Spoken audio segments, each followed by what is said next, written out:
Welcome to Atlaz. Atlaz hadir untuk menyetarakan sistem pembelajaran bahasa Inggris di seluruh Indonesia. Pada generasi saat ini, sangat mengharuskan kita sebagai kaum muda untuk menguasai pelajaran bahasa Inggris untuk membuka jendela dunia dan menaklukkan isinya. Misi Atlaz adalah meningkatkan kualitas edukasi di Indonesia dengan memperbaiki materi pembelajaran dan cara pengajaran. Atlaz adalah sebuah platform belajar bahasa Inggris yang memadukan kurikulum nasional dengan standar CEFR. Dengan fitur pendukung Atlaz sebagai penunjang pembelajaran, kami memiliki fitur assessment, animated videos, lecture videos, interactive materials, Atlaz Zone, lesson plan, dan worksheet, teacher resources, dan gradebook. Karena materi kami sesuai dengan kurikulum nasional, maka buku kami juga dapat digunakan untuk sekolah negeri maupun sekolah swasta. Dan dengan kombinasi materi level CEFR, maka murid dapat secara maksimal menguasai bahasa Inggris. Kami memiliki fitur lesson plan yang dapat memudahkan guru dalam kegiatan belajar mengajar. Jadi, guru akan bisa lebih fokus untuk mengajar. Dengan teacher resources yang dapat membantu guru dan mengasah kreativitas dalam mengajar, native speaker kami akan memberikan tips dan solusi agar belajar menjadi lebih menarik. Selain itu, juga ada worksheet yang dapat diunduh oleh guru sebagai bahan soal latihan atau ulangan untuk murid. Ketika murid sudah mengerjakan Atlaz secara murid akan mendapatkan Certificate of Completion sebagai award untuk murid yang sudah belajar menggunakan Atlaz.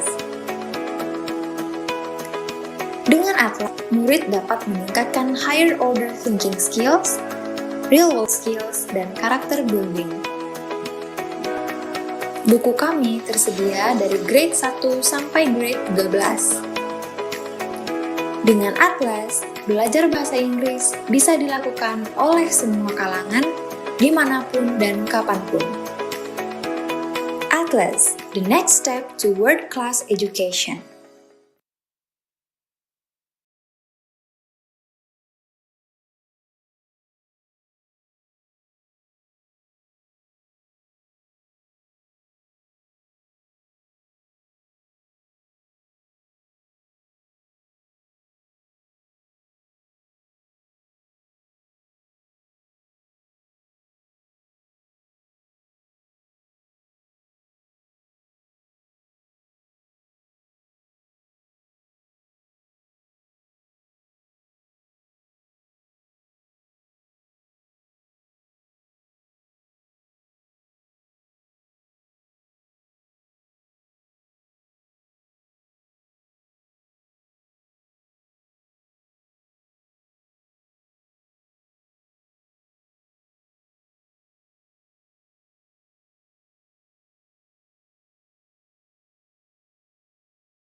Alright, halo, Assalamualaikum warahmatullahi wabarakatuh. Good afternoon, Bapak Ibu semuanya.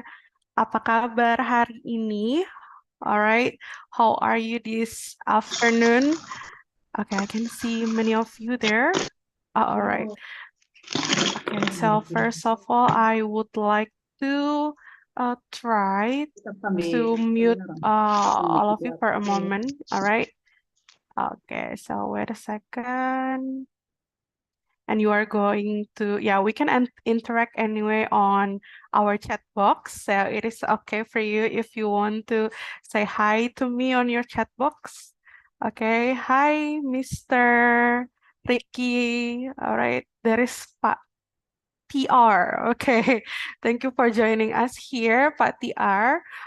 Okay, so Bapak Ibu, yes, I also need you to help me to try to change your name into your real name, of course, and then underscore or strip where you are from or where you live. Okay, so for example, I can see here Pak Kris or Ibu Kris from Sidoarjo. All right. Hello, Bapak Ibu semuanya. So we're going to have a really intimate teacher training for today, I guess, right? Okay, because some of the teachers are already at school. Yeah, because it's Thursday. Okay. Yes, and I guess many of you are still at school. Thank you so much for joining us. And then welcome to our teacher training series, Jumpstart, uh, the new academic year with Atlaz. So this teacher training series is presented by Atlaz, and Nadia Isnan, I will be your moderator for today's teacher training.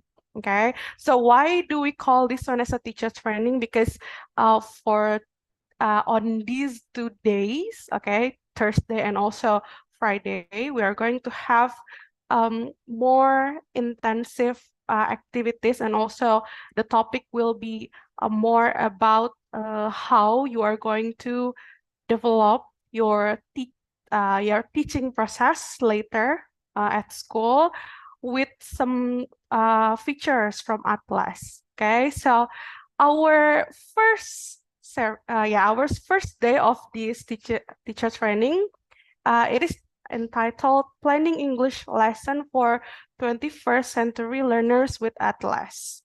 Okay, so today we are going to talk about how we should plan uh, our English lesson. Okay, of course, there will be also some example, yes, and also some real and also contextual things we are going to use Atlas for planning the English lesson later. Okay, so before I go to Mr. Kevin today, I am going to remind all of you that you are going to get e-certificate, okay, if you fill in the present list later. We are going to send the present list at the end of the session, okay? And then the e-certificate will be worth for hours credit atau 4 JP. Okay, Bapak Ibu. So if you are here today, you are going to have the certificate for JP, and tomorrow, if you also come, and you also get another for JP e-certificate. Okay. All right. So if you have any question or technical issue, or you want to be more active in our session, you actually can type, okay, on our chat box. Okay, and then later we'll also have some of activities, a question and answer session as well. So it is also possible for you, if you raise your hand, we're going to unmute you. Okay. All right, so I will, yes, directly go to our first session. I am going to call Mr. Kevin first. Hello, Mr. Kevin. Are you ready for today? Yes, I'm ready. All right, so I guess Mr. Kevin is so ready for today, but then Mr. Kevin, I actually want to talk to some of the teachers first, or a teacher. Okay, can I? Yes, of course. Sounds good. All right, so I will call, who's that? Ibu Fefli. Ibu, are you there, Ibu? Hello, Ibu Fefli.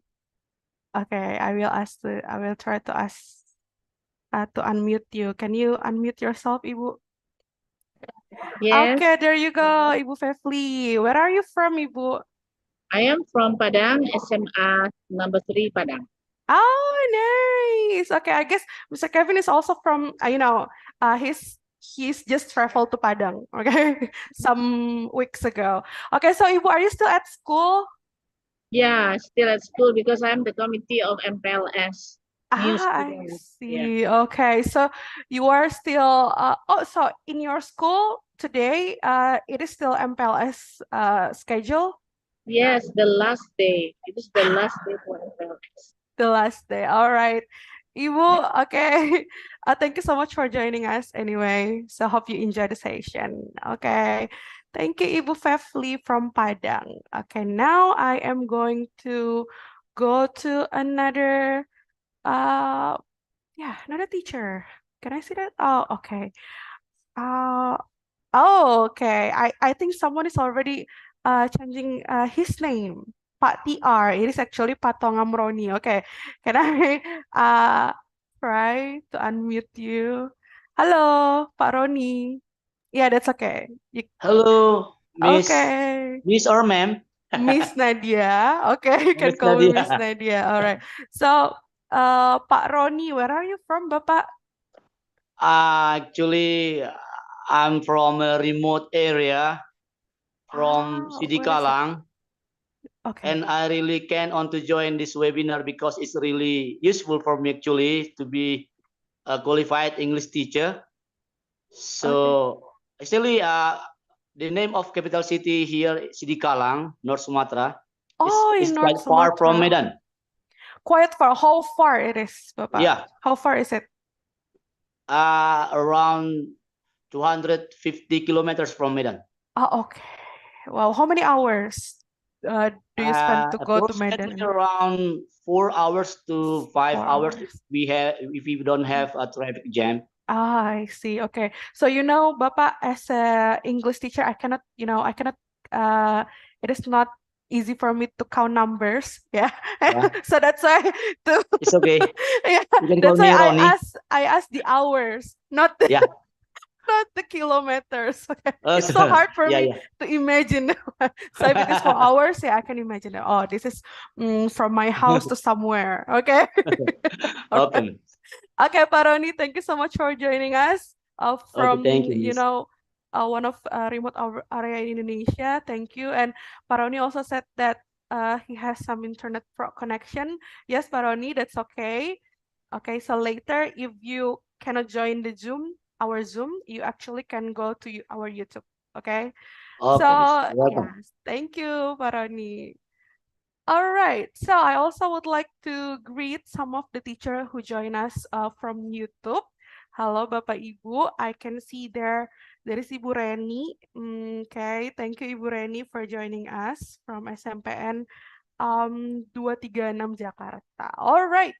Okay, now Bapak Ibu, I guess it is time for us to have the first session.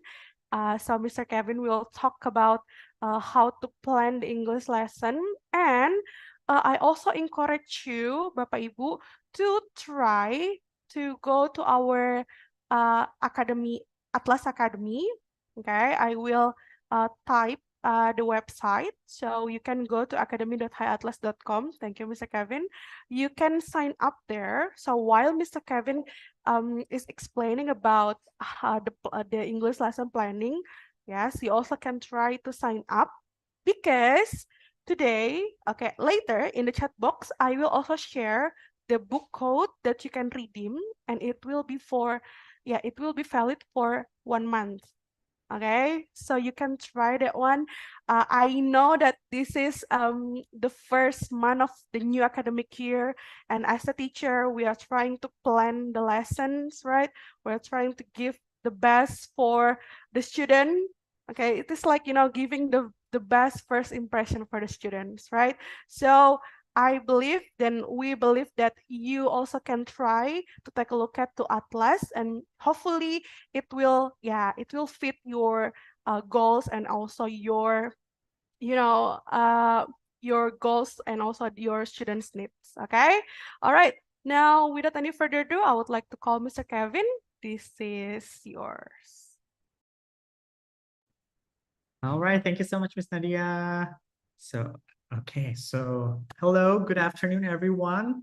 So great to see, I think most of you, yes, I saw Miss Riska there. She's very excited. I really love the excitement that's happening today. I think like a lot of the teachers that are here, yes, I think there are not as many as usual, but I think these are the really serious teachers who would like to really improve their skills, right? So thank you so much for coming. And for today's session, as Ms. Nadia has mentioned, so today it's all about implementing Atlas materials. So I will talk about how to use it, or how can we actually effectively lesson plan for any lessons that we are planning to do in class, okay? So let me share my screen. Just a second. There you go. So yeah, so the title, so why it is called Planning English Lessons for 21st Century Learners with Atlas, because yes, we are dealing with students that are newer generations, right? Even now, I think I'm not really sure what they call it anymore. There's like after Gen Z, what is that? Gen A or whatever that is, right? So obviously we have to know who we are dealing with. And that's the most important part. So if you are an English teacher, and let's say you're teaching primary schools, obviously you'll be facing different types of students than what you faced maybe 5 years ago or even 6 years ago. So that's why we want to talk about this today, right? So a little bit about myself. So I'm currently the Chief Product Officer of Atlas, and I graduated from the University of Southern California with a Bachelor of Science in Business Administration. And I had been the Director of Studies at English First, and I've been teaching English since 2018. And I've been in charge of developing teachers and academic excellence, also giving out training and coaching, things like this on a regular basis, as well as teaching students from the age of 3 years old all the way to adults. So actually, I would like to know first what kind of teachers you are. So later there will be more, I would say, formal questions from Miss Nadia. But for now, I would like you to just type in the chat box. So can you tell me maybe like what grade you are teaching? Let's say grade 1, grade 2, grade 3. Just want to see like what my audience is like. Okay, so I'll give some time first.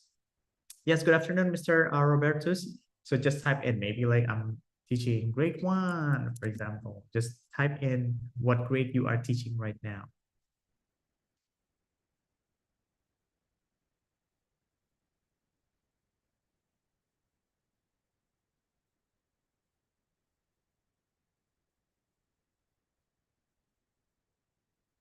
Wow, Miss Fefley is grade 10, 11, and 12. So all the senior high school, you're just taking all grades. That's amazing. Grade 12, grade 8 and 9, second grade of junior high. So that means like 8th grade, right? Yeah, grade 10 from Miss Risha. Very nice. Okay. Teaching grade 7 and 9. So a lot of middle school teachers actually today. That's amazing. And grade 5 and 6. Okay, some primary school teachers as well. Welcome, welcome. Very awesome. 7, 8, and 9. 7, 8, 9, 8, and 9. Okay. Seems like most of you are teaching more than just one grade. So I think I understand sometimes how overwhelming that can be, right? Okay, so we're going to talk about that as well. Each 8th grade, 10 to 12, grade 7. Okay, very nice. So actually a lot of middle school teachers. That's amazing. Okay, okay. Awesome. So thank you so much for letting me know. So if you haven't written, please feel free to keep typing. So which grade you're teaching, so I know who my audience is. Okay, so I will start first by introducing the Atlas books. So maybe some of you have heard Atlas before. Some of you are using Atlas. If you are using Atlas or you have been using Atlas, can you type in the chat box like I've been using Atlas and tell me which book you're teaching with, okay? Or maybe if you're just using it for your own guidance, that's okay too. Maybe let's say I bought English Escalate 1, or I bought English Escalate Beginner, I bought English Play Starter, or whatever it is. Just type in the chat box so I know as well how many people have tried Atlas books. But to introduce to all of you, so basically in Atlas, we have in here, we can see there are 3 different types of books, but the ones that are ready are actually 2, which are English Play and English Escalate. So English Play is the one that is used for primary teachers, and English Escalate is the one for junior high school as well as senior high school, so for secondary school teachers. So basically, we have 7 books for each basically, yeah, so for elementary school, we have 7, and for junior and senior, we have 7 as well. So I will talk about the reason why, but basically they're in the order of the difficulty level.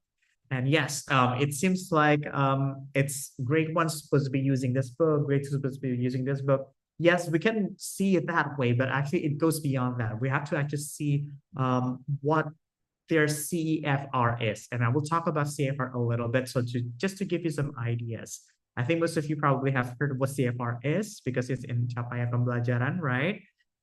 Yes, so that means it's not your first time hearing it, but a lot of times teachers don't know. So who was it? I think one of you was from Padang, right? So yeah, when I went to Padang, I remember when I asked them, like, do you know what CFR is? And everybody just shook their heads. It's like, nope, I don't know what that is. Okay. But when I asked them, like, have you read Capaian Pembelajaran? Yes. Okay. So you haven't seen CFR? Are you sure? Then I showed them, like, in Capaian Pembelajaran, there's something called CEFR. So it is something that basically it's a guidance that is being used by our government as well, by the Ministry of Education as well. So it's not something that is completely out of our mind, something that we don't know about. You know it actually, but you just don't actually interact much with CFR itself. And I will talk about it, okay? All right, so I will talk about the book pacing a little bit. So obviously you come from all different schools, right? So some of you are in grade 7, grade 8, grade 9, grade 6, grade 5, grade 4. So later there will be a form from Miss Nadia that will be asking most of you, let's say, how many hours you're teaching English per week, because that matters a lot towards the pacing itself. But basically, to make it easy for us, all of us to understand, if we're talking about using Atlas books, I would like to start at the very left side here, up here, there you go, yeah. So for every book that we have, any books, let's say we're talking about English Play or English Escalate for primary, for secondary, it doesn't matter. We're using the same system. So this is the same book pacing. So this won't be too confusing for all of you. Oh, there you go. The survey is there. So you can start doing it right away. Thank you so much, Ms. Nadia. So if you're teaching, let's say, how many hours per week, just choose your answers. Let's say, oh, I'm teaching high school and I'm teaching, let's say, 2 JPs per week or 4 JPs or maybe 5, whatever it is, just fill in the poll. But basically, I'm going to keep going, all right? So in every book, we have 6 units. So any book that we have, whichever book that you're going to use or you're going to buy, we're going to have 6 units. And for each unit, we're going to have 12 meetings. So 12 meetings, meaning that's like roughly about like 6 weeks, right? Yeah, so about like 6 weeks of studying with Atlas book for 1 unit. And we can actually see like in each unit, it's comprised of 10 meetings. So basically we're teaching grammar, listening, vocabulary, all these skills. But on top of that, we also have 1 review meeting and 1 quiz meeting. So why do we have all of these? Because we understand that in Curriculum National, we also have to assess our students, right? There's also like something called formative assessments, and Atlas also provides that. That's in our book. Our book has a review. And also in our online learning, if you're using our online learning, we also have the quiz. So basically, that's all the 12 meetings that we have. And so in total, when we have 6 units and we have 12 meetings per unit, that means we're going to have 72 meetings, which are 36 weeks. So I have done my research today with Ms. Nadia. We spent hours. We tried to figure out what's like the best academic weeks, not just in Indonesia, actually, so in the world, right? So basically, we check the Capaian Pembelajaran. We also check the overall international standards in Europe, in America, basically, effectively speaking, we're talking about 36 academic weeks. So that's why 36 weeks are what Atlas is supposed to be like. So we're using that as a guidance. So we're going to finish the book in 36 weeks. So obviously that doesn't include exams or things like that yet, right? We're just talking about teaching in general. So finishing up the books, finishing up the online activities, all of these. So that means the total effective teaching period is 36 weeks, which is equal to 72 meetings. So this is the ideal situation. Obviously, you can be teaching English more than 2 times a week, but in Atlas, we're basically trying to base it off the regular standard. So for example, let's say we're teaching twice a week, and for each session, it's going to be 40 minutes, right? So that means 72 meetings. You can times that by 40 minutes, for example. But it really doesn't matter how long your session is. But if you're going to be using Atlas, my suggestion is to always follow the book pace. So try to keep it, let's say, 12 meetings for every unit. So it really doesn't matter. If let's say you're teaching 3 times a week, that means you have to divide it by yourself, right? So that means, okay, so 12 meetings, that will be like 4 weeks. So I will finish 1 unit in 1 month. You can do it that way. So you can do your own math, right? Because as we know, English teachers are not the best at math. We know that. But I think these are easy math, right? So you just count it yourself, but basically 12 meetings for each unit. Okay, so we're talking about, those are the pace of the books. Then on top of that, obviously we have something called the midterms, we have final exams, or what is it called, like mid-semesters. Different schools have different systems as well. So that's why we created this way. So in Atlas, we have something called the classroom assessment. So classroom assessment is a summative assessment that we created for all of you that you can use as a way to assess your students summatively. So these are already provided. So every unit has a classroom assessment. So in total, you have 6 classroom assessments that you can conduct with your students. So 6 are actually quite plenty, right? Because some teachers, let's say they only want to do, I just want to do, let's say 1 midterm and 1 final exam. So I just need 4, right? But you're giving out a 6. If you want to use all 6, that's great. If you want to use just 4 or just 3, that's up to you. But we give out 6 just because we believe that after every unit, then we need to test them, whether they actually understood everything comprehensively as well, right? So that is about like roughly 6 weeks in total. So on top of that, that means that's about like 42 weeks. So that's equal 84 meetings. Then if we add the holidays and projects, things like that, we have to give out project-based learning, right? So Atlas also provides the project-based learning. We actually provide 6 project-based learning tasks in every book. We know sometimes some schools, they just want to do 1 project-based learning per year, per subject, or sometimes twice, maybe once per semester. It's up to you, but we give out 6. So basically you can choose if you want to do all of them or just some of them. That's basically up to you.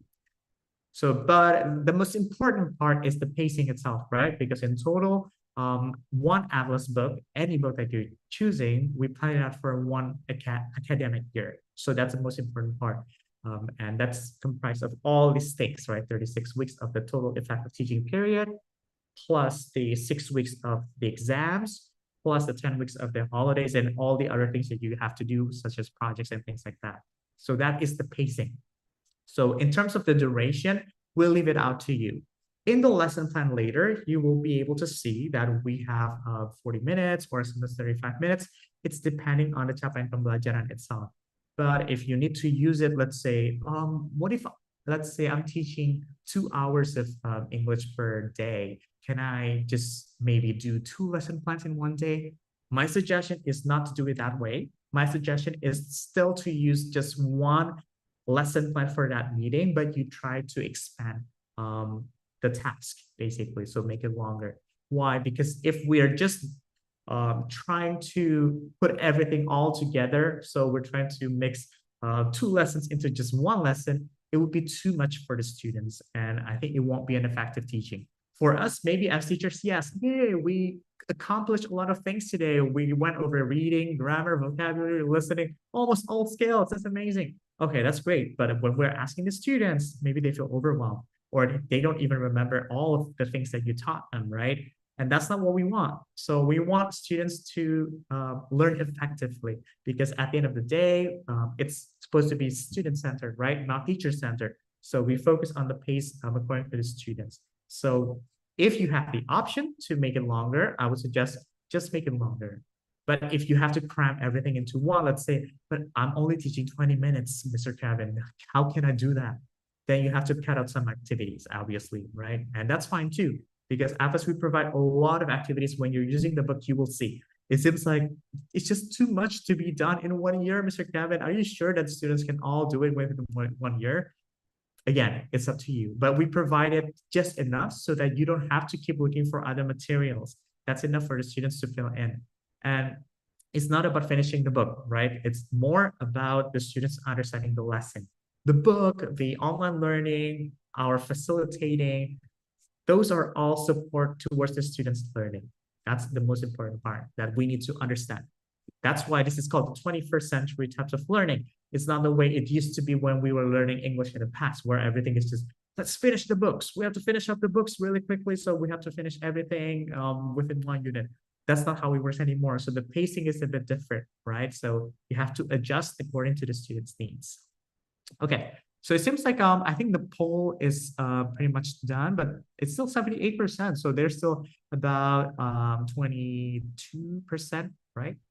Or maybe something like that, that haven't filled in. Oh, no, it's 80%, so it's 20% left. Great. So please fill in the Atlaz survey that's there. So I see a lot of, okay, a lot of teachers are teaching like 4 in a week, 4 hours a week. Okay, that's great. Good to know.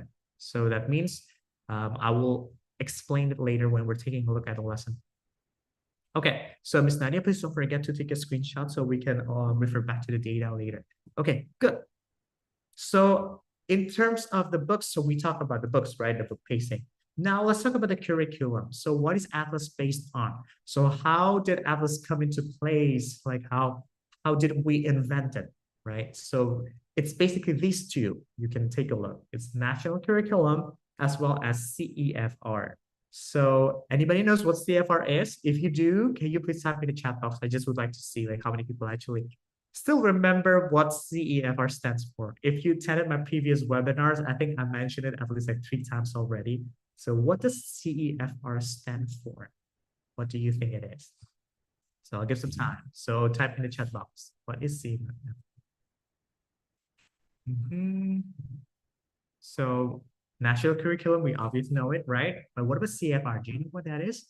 It's okay if you type it wrong, just guess it. I just would like to know like how close people are with knowing the actual definition of CFR itself or what it actually stands for. Maybe it's centralized, English, foreign, whatever that is.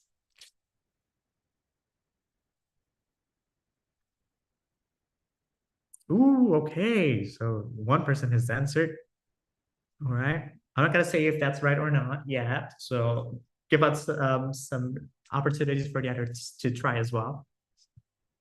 Type in your answers, guys.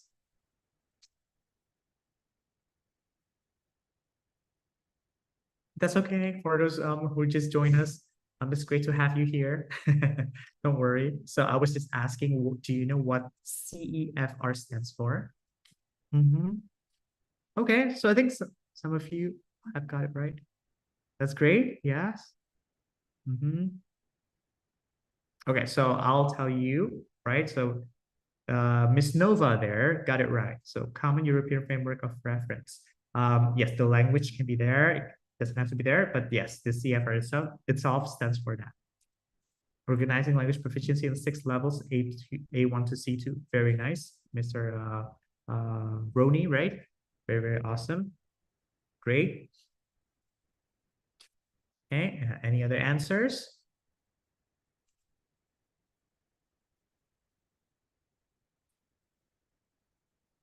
Okay, so maybe when people are still typing, I would like to know, do you know what your CEFR level is? What is your CFR level?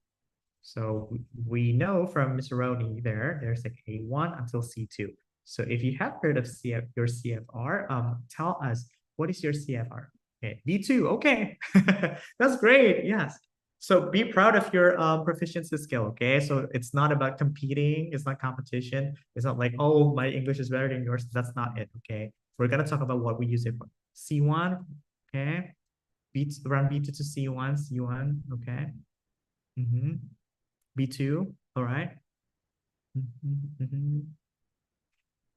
B2 for Mr. or Miss Chris, very nice.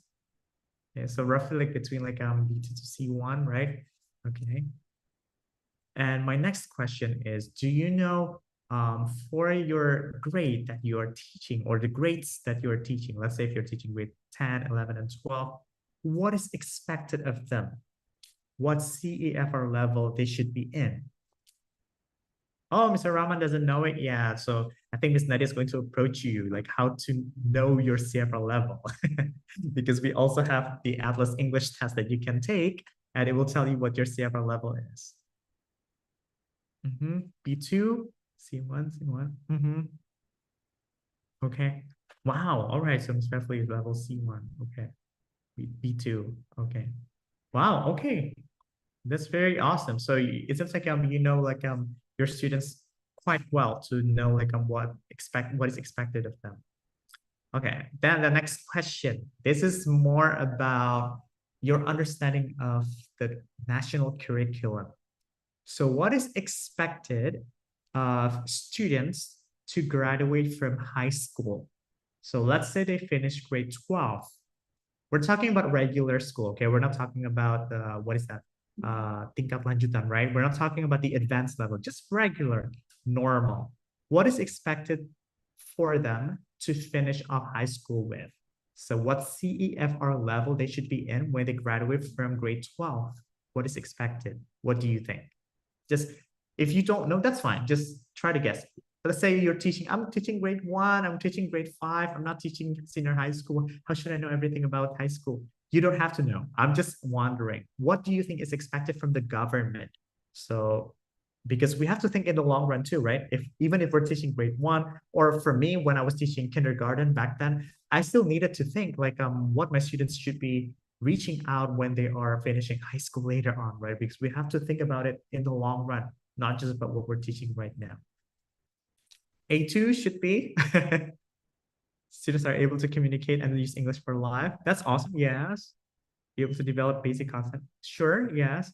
But what is the expected CFR level? Do you think it's A2 or B1, B2? Expected to be B2, Miss Nova? Curriculum Merdeka, they should reach B1 when they finish phase F. Very nice. That's from Miss Dolly. I think she just quoted directly from the Capaian Pembelajaran itself. That's really, really awesome. C1, okay. All right. Well, we'll see. Keep guessing, guys. So you can still answer in the chat box. What else do you think? A1, A2, B1, B2, C1, or C2?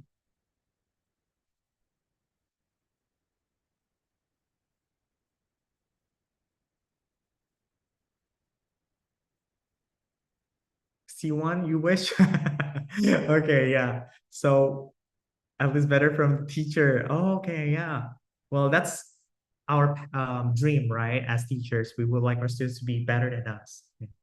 But I have an expectation when my grade at least B2. Yes, at school we use taxonomy Bloom, so C6. Oh wow, okay, wow, right. So that's a different type of expectation, right? Okay. Curriculum is helpful when they're getting graduation. Yes, Mr. Peter, exactly, right. So, all right, very good answers from all of you. So let me proceed with the next slide. So yes, so one of you answered correctly. So what is expected from the government? So this is in Indonesian. You can see because it's from the Indonesian government, right? Students are expected to graduate from high school, from grade 12 with a B1.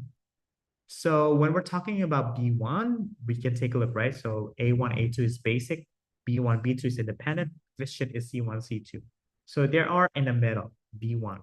So basically from grade 1 all the way to grade 12, they're expected to reach the level of B1 by the end they graduate. So that's the long-term goal from the government. And I actually agree with, just a second, who was it? Miss Dolly here, right? So we don't think that is enough for students to just be reaching out for B1. Why? So if we're talking about B1 is basically when we're talking about students being fluent enough, but when they're talking with grammatically speaking, they're not as accurate. So they're able to talk day-to-day basis like this, right? Where we can talk like say, how is it going? I'm good, great, okay, thank you, fine. And they can order something from the restaurants, that's enough. Yes, but is that enough though? So we need to understand that B1 is basically at that level. It's knowing basic English, being fluent enough to do day-to-day conversations, but that's pretty much it, right? So that we, Atlas, we believe that that is not enough. Why? Because we want to reach the 2045 golden era, right? The golden Indonesia. So obviously, we don't want to lose out to our competitors in the future. There will be more immigrants coming from other countries, right? And if they're competing with the students that we are teaching right now, because they will be the workforce in the future, right? And they don't know English well enough, they're going to lose the competition just because they don't know English.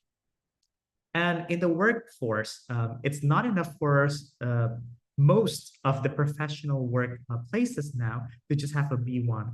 It's actually at least a B2. But we know that it's not required by the government. So that's why a lot of schools, they don't implement this enough. But we in Atlaz, we believe we need to push our students even more. And we believe that they can. And it's just about our mindset as a teacher. Do we want to help them get there or not? So that's the most important part. And as well, on top of that, we also need to think about their future. In the future, let's say they want to get into University of Indonesia. They want to become a doctor, right? To become a doctor nowadays, they don't just need good grades from school, good report cards, but they also need to prove that they have good enough English. So meaning they have to provide a certification of TOEFL or IELTS or any sort of assessments that can actually prove that their English is good enough. And with that said, typically speaking, to get into good universities in Indonesia, they need TOEFL ITP of at least 500. So 500, we're talking roughly between B2 to C1, right? Or if they want to get scholarships to go to other countries, let's say they want to study in America, they get scholarship or to go to the UK or Germany, whatever it is that is using English as the main language, then they need to be at least getting IELTS of 6.5 until 7, or even 7.5 if you're going to Ivy League schools, so the really good universities. Or TOEFL IBT, the computer-based one, the internet-based one of at least 90 to 100. And that is roughly speaking C1. That's kind of just spot on C1. We're not talking about like less than C1. Maybe it can be B2. No, we're talking exactly C1. So if we want our students to succeed in life in the future, we should be aiming for that, right? Not just at B1. Because yes, they can be good with good enough to have conversation, but to be able to compete or to reach out for their dreams, what they want to actually be in the future, to be more successful than even their parents, their teachers, they need to go beyond that. And us, the teachers, we can support that through knowing this, by knowing CFR leveling system. Okay, so it's not enough, so I need to push them even harder. So if we think at first, I think B2 is enough for my students. But if we know that they can reach C1, why don't we push them to become a C1, right? There's no harm in that. If we can push them even to C2, why not? So that's why in Atlaz, in all our books, we have all the way from A1 to C2, because we believe that we need to push them, and we can. But it's just changing our mindset first. It's not that it'll be too difficult for my students. I don't think my students can do that. We need to change that mindset. We need to use our skills to differentiate our instructions and basically boosting up everybody so they can be at the level that we're expecting them to be in. Okay, so basically this is just a little bit about the curriculum. So the overall overview of the curriculum. So we're using the CFR leveling system, as well as the national curriculum itself. So, oh yeah, so this is, if we're just talking about the CFR itself, you can take a look, basically what is expected for each level, what you should be using it for, things like that. And on the right side, Ms. Nadia has already shared with you. If you don't know what your CFR level is, that's okay too. But if you do, that's great. But if you don't, you can take the test yourself. It's only 15 minutes. It's not that long. It's only reading and listening. It's easy enough to get to know your CFR level. And obviously, it's not just about reading and listening. We also need to know about writing and speaking skills, but at least they're not too far away from where we are in terms of the reading and listening. So it's a good start for you to know your own CFR level. And my next suggestion, once you know about yours, you need to know your students' level as well. So this test that we provide is for free. So even if you're not using Atlaz yet, you can still use it as a diagnostic test for your students. Why do we need to use diagnostic systems? Because we need to know who we are facing, right? If let's say we're teaching grade 7, I think, in my opinion, I think you, the teachers, you're facing the hardest type of students, right? Because we're talking about students that are just graduating from elementary schools. Some of them have known English before. Some of you don't even speak English at all. Some of them came from schools that didn't actually require English as part of their curriculum. Some of them came from international schools, and they're all into one place, and you have to somehow teach all of them at the same time, right? And I think that's pretty tough. Same with grade 10 teachers as well. So I think you guys really need to work really, really hard. And I think I really appreciate you teachers that are teaching grade 7, grade 10, mostly because you guys have a lot to deal with. It's about differentiating the instructions, right? So that's why this is going to help you to also group the students based on their skills, because we need to differentiate students not just based on their hobbies, interests, right? But also of their capabilities. So if let's say they are in A1, okay, so all right, so at least you know that with this type of students, you need to treat them with this kind of materials, but with the maybe more advanced one, there's some A2 students, even some B1 students. What can we do? We need to provide them with more worksheets because they're fast finishers, or we need to ask them to become our assistants in class, maybe to help out some students that are still not as strong as they are.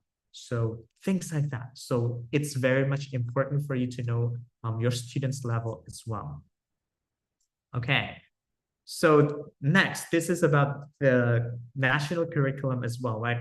Or what is called Curriculum Merdeka or Curriculum Nasional.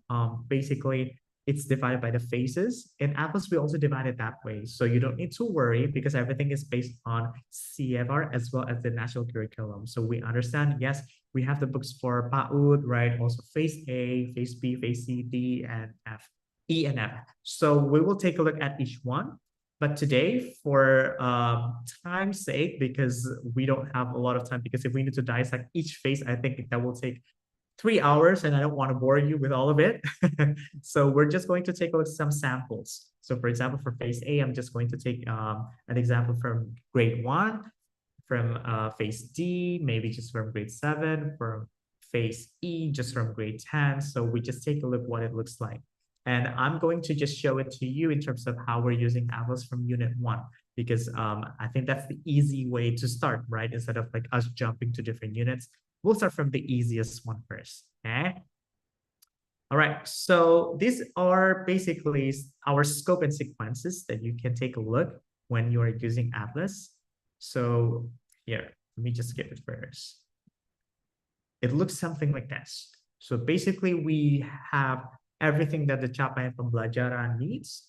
So for example, in terms of the listening, for pre-A1, we're talking about grade 1 students, right? So these are for teachers who are teaching grade 1. So listening wise, they can recognize everyday familiar words spoken clearly and slowly, right?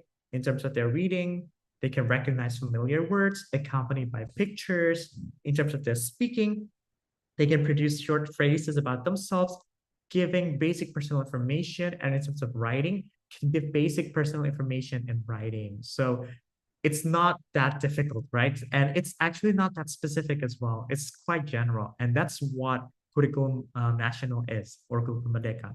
So a lot of times we will see when we're getting to grade 7 and grade 10, it seems like there are a lot of things to cover, but they're actually not that specific. So you don't have to worry as much as you were before. So it's like, how can I do it, right? So how can I do, let's say, what are familiar words, right? If we try to dissect it that way, it will take forever. We will Google it first. What are familiar words? Is happy a familiar word? Is fine a familiar word? So basically, it's just a general guideline. So everything is up to you how you want to tailor it towards your class. So that's why in Atlas, we have done it all for you. You don't have to worry as much anymore because we just take a look and you will see, oh, okay, so these are the familiar words that Atlas is using. So we're going to take a look at the pink boxes there. So for example, in terms of the vocabulary, right? So familiar words, what are they? Greetings, leave-taking, so saying hi. Hi is a simple familiar word, right? Saying goodbye, that's also a familiar word. It's as simple as that. Personal information, saying, my name is Kevin. Her name is Nadia. His name is Dennis, for example. And family members, so those are also familiar words, right? How come we don't know how to call our mom or our dad, right? Superhero accessories, we'll take a look at those as well. So really, really simple words, the ones that students actually are familiar with. Why is it, or how was it planned before when the curriculum was made in Curriculum Merdeka? Because most importantly, when we're talking about English, right? English is a second language for most Indonesian students. So obviously, we cannot start by teaching them just entirely new things that they don't know yet. Let's say, okay, today I want to teach everything about plants in English. I want to talk about daffodil, chrysanthemum, or whatever those difficult plant words are. Why? Because they cannot relate yet. So that's why this is called, we have to recognize familiar words first. So it makes sense in that way, right? Yeah, because we're facing grade 1 students. So if we were wondering, why is it this way? Why is it that way? People have done the research. So you don't have to worry as much about that. You just need to worry more about how you can implement it in your classes, okay? So in terms of the grammar, we're going to be talking about possessive adjectives. So that means my, your, her, his. Why do we need to talk about that? Because we need to talk about the familiar words. But the family members, we're talking about my mom or your mom or her mom, his mom, right? And in terms of the listening, so we're going to listen to a song. So obviously, right? Because songs are very much more fun to learn for most students. So using super simple puppets, and there will be animated video. I will show you the animated video that we have in Atlas as well. And the conversation, meeting new friend, things like that. And speaking, so greeting friends, introducing ourselves, talking about family, reading a comic, nice to meet you. Lulu the rabbit makes new friends. So very, very basic, right? Writing, creating a list of friends' names and family members' names, writing 10 sentences about new friends, drawing and describing new friends. So all very much basic and following the national curriculum as well. So that's basically if we're trying to dissect the capaian pembelajaran itself. Now we're getting deeper. So how we can get it into the lesson plan itself.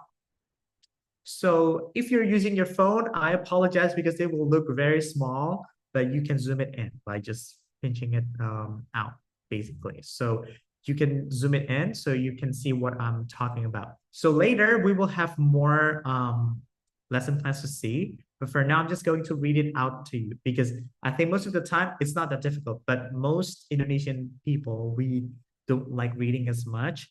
So that's why let's read it together, okay? So let's start reading the unit overview. So the teacher's notes for an elementary level, grade 1, unit 1, meeting new friends. So let's take a look at the overview. So this is the what is expected for students to achieve by the end of unit 1. So the entire unit. Remember, I talked about how many meetings in one unit? 12 meetings. So within 12 meetings, they're expected to be able to do these things, okay? So this lesson plan has been designed to help students reach their target competencies in Phase A of the national curriculum and has been created to support pre-A1 starter students. The lesson can be taught on face-to-face or online. The lesson can be differentiated into 3 levels: higher level students, on-level students, and those who need more support. So these are the differentiation, right? We always suggest to divide it into 3. So in the past, I think most teachers would just do, I have active versus passive students. Now we have 3, right? Higher level students, on-level students, and those who need more support. In this lesson, students develop confidence in introducing themselves to friends and describing themselves. They do this by reading written descriptions, watching video examples, listening to conversations, and doing grammar and vocabulary exercises. Further practice is provided with a review at the end. So it's already laid out pretty much that way for you. And in this unit, students will read a comic and a story and learn new words, apply possessives and present simple in daily conversations, listen actively to people introducing and describing themselves, greet new friends and introduce themselves, draw and write about their new friends. So these are some activities that they will be doing in Unit 1. On the right side, we see the pink box, right? That's exactly the same as what we saw before, so I'm not going to read it again. Then we have the capaian pembelajaran at the very bottom. So in Phase A, so I'm pretty sure you know what Phase A is, right? Phase A is for grade 1 and grade 2. So this is expected to be done in grade 1 and grade 2. But we're just talking about grade 1 for now. But the phase is still for both grades, okay? Let's take a look.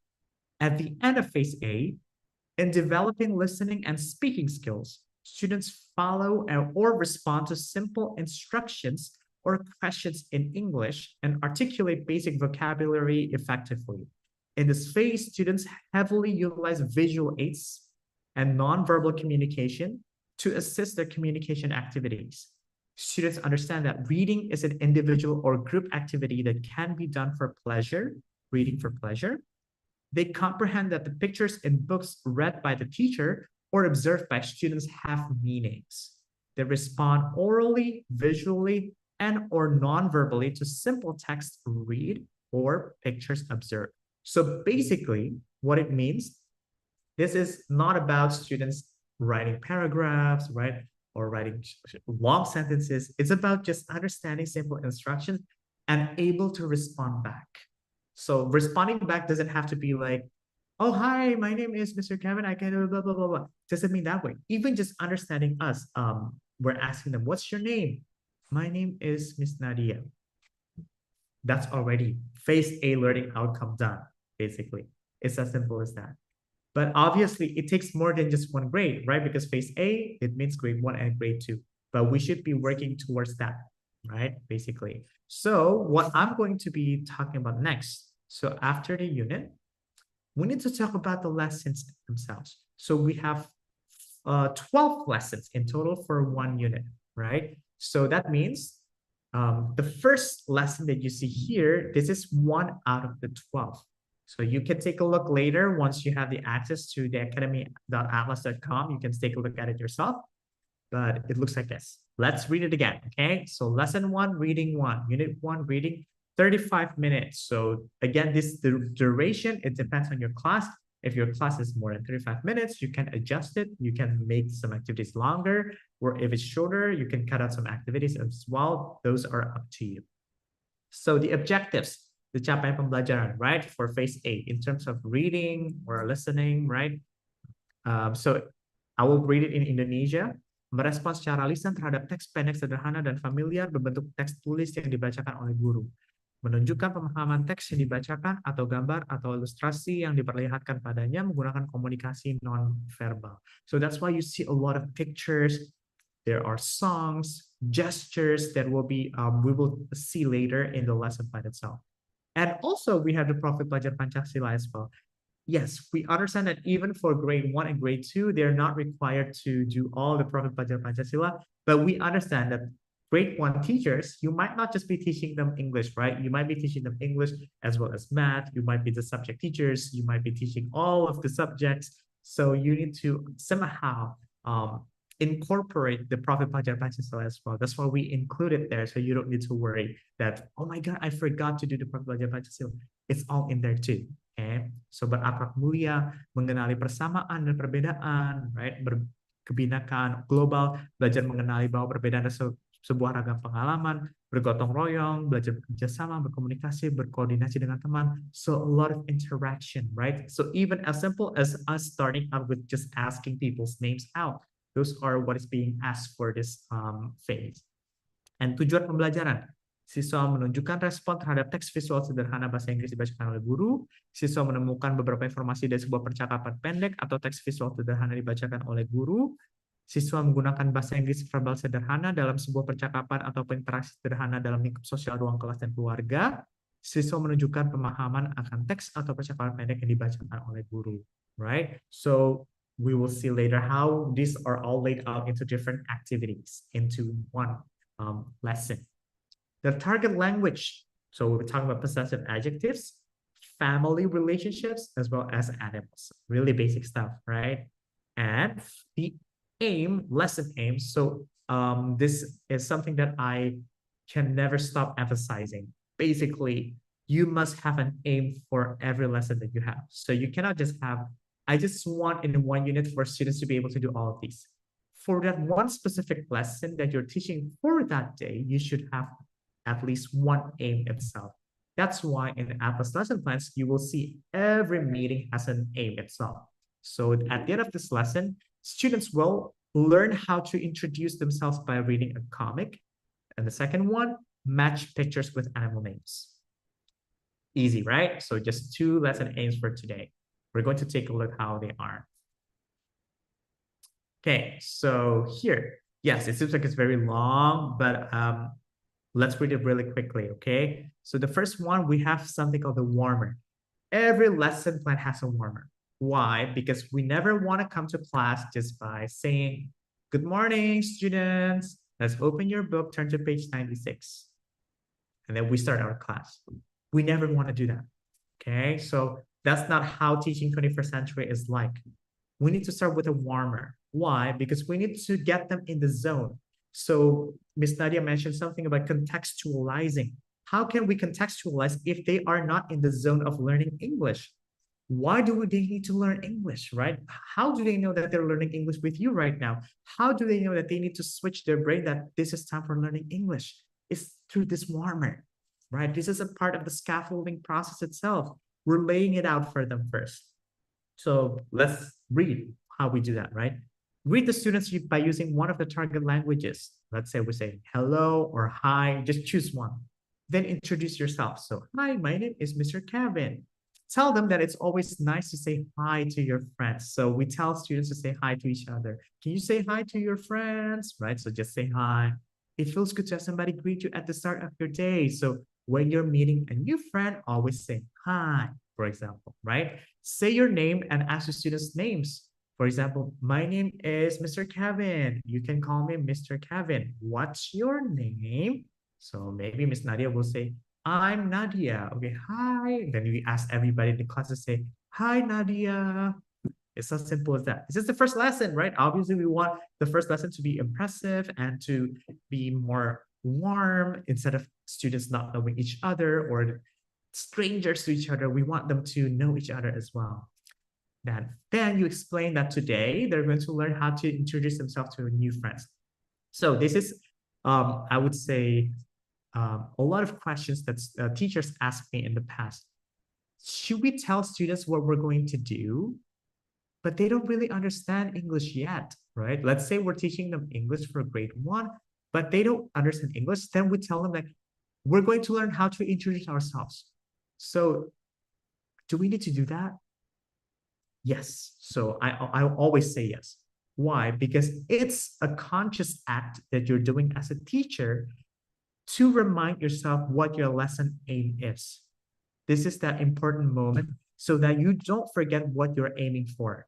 Your aim is that you want students to be able to introduce themselves, right? So you tell yourself as well as telling the students. Yes, maybe the students, they don't understand 100%. That's fine. Maybe they just pick up the word introduce.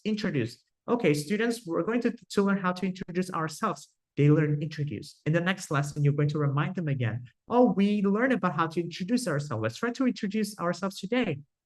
Then they will pick up slowly and bit by bit, but at least by doing that, it keeps you on track with your lesson aim, as well as students remembering what they are learning, okay? Then we have the ice-breaking activity. For example, we play superhero name game. This is actually pretty fun. So I want to try with all of you, okay? But it's really, really, really easy. But let's read first. I'm gonna read it really, really fast, okay? So play this superhero name game. Material superhero name generator. So for example, below, you can show it to the class with the projector, or you can print it out, give it to every student. You can do that too. It's up to you.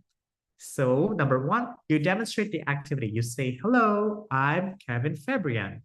I am a superhero, but I can't remember my name. Please help me find my superhero name. So for example, this person name is Tasha Okta, right? I am a superhero, but I can't remember my name. Please help me find my superhero name. So we direct the students' attention to the superhero name generator. We write our name on the board. So I'm going to write down Kevin Fabrian. Then we ask the students, what's the first letter of my name? I'm going to underline the first letter. It's a K. Everybody say K. K. Okay. Then say yes. The first letter in my name is K. So let's look at the superhero name generator. We can find my superhero name by finding the letter K. Can you find the letter K? So on the top, you see K. Okay. Oh, I see it, mister. Okay, very nice. Okay. So that means, so get the students to spell ABC to Z if they don't know ABC yet, right? Obviously, if they know it, then you can skip directly and just point out K. And then you will ask the students, where is the letter? Oh, show it to me. So you ask them to use their finger. Oh, this is K. All right, very nice. Then you spell 3 letters before your initial letters. So that means I, J, K. Okay, I think I can find J like K like this. It's after J, right? So get the students to spell the word next to the letter of your initial. Say, thank you for helping me find the letter. So for example, next to K, we see, right? We don't read right away because students, especially if they're in grade 1, if they don't know how to read in English yet, do not expect them to be able to read right away, okay? So we spell first. What letters are those? D, A, R, K. Okay, so maybe you have some strong students in your class. You can ask them like, do you know what it is? D-A-R-K.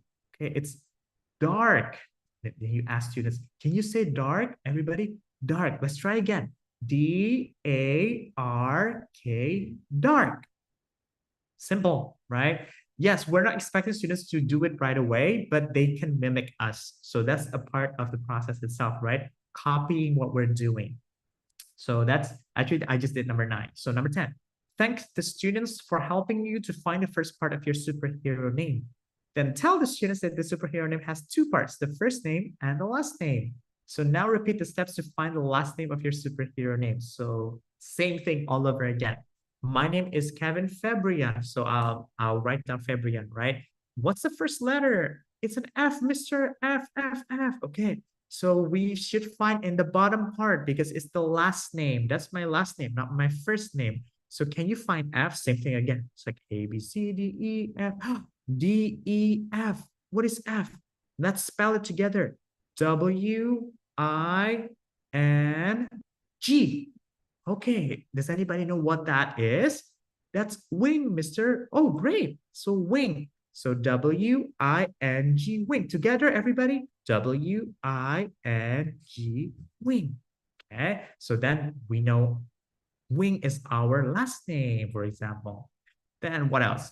Say your full name and your superhero name and ask students superhero names. So you can say now, my name is Darkwing. So that's my superhero name. Now I want you to find yours. So you give them some time. If they need some support, you can support them, but let them explore. It's usually fun because students get to understand to do it themselves.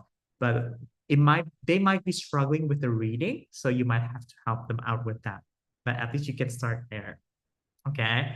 Then give students time to find the superhero names, walk around and help. You can also ask them to write it down on a piece of paper so they can remember. Maybe that's easier.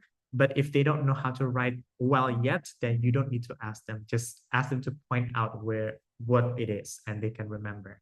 Then the last one, encourage students to share their names and their superhero names. So you point some students out. What's your name? My name is Nadia Isna, for example. So what is your superhero name? Is Nadia. So I'm going to try to find. Oh, wow. N is Atomic. What is that? Atomic. Wow, atomic. That's very bombastic, actually. Atomic and Isnan. Isnan, so with I. What is I? Blade. Blade. Okay, so that means atomic blade. Wow. I think that's way better than Darkwing, right? Is that right, Miss Nari? It's very nice. Exactly. Okay, so now let's just try it out. Okay, just for fun. So for all teachers here, what's your superhero name? Just type it in the chat box. Okay, so just type in your superhero name. Some Darkwing. Yeah, so just try it out. My name is Darkwing. What about yours? Wow, I love Miss Nadia's name. I didn't expect it to be that. Wow, that's amazing. Atomic Blade. That's me. That's amazing. Oh, another atomic. Wow. I think the ones with that start with an N, you're gonna have a good time. Tor. Which one is Tor? Nico. Okay, so that means your first name starts with an N. Oh, nice. Oh, okay. I thought your name was Nico. Okay. So yeah, type in your superhero name. Shadowbot. Wow. Okay. That's amazing. Awesome. Look like that. Miss Rosanna, right? Very, very nice. Okay. Anybody else? What's your superhero name?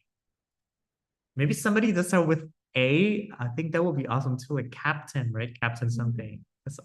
Okay, so let's see what else do we have here. Yeah, so Mr. Ayub, actually you can have A, right? As your first name, first letter. So you have that one. Yeah, I Yeah. think so. Miss Fatmawati, fire. Ooh. Don't forget your last name, guys, because we need two, right? Remember, we were telling our students to have two names, like Darkwing, Atomic Shield, right? Atomic Blade. So fire what, Miss Fatmawati? Or maybe your name is just one. I'm sorry. If your name is a single name, that's okay too. Silver Surfer. Wow, that's just like what is that called? The Fantastic Four, right? Ghostbot. Yes. Oh, Miss Fatmawati only has one name. Okay, same like my mom. It's okay. So my mom's name would just be Dark. So same. All right, that's fine. Good. Okay, so you understand the drill, right? So that is the warmer in itself, right? It's pretty fun. Captain Surfer. Oh, that's so cool. I love that. Awesome. Very, very nice.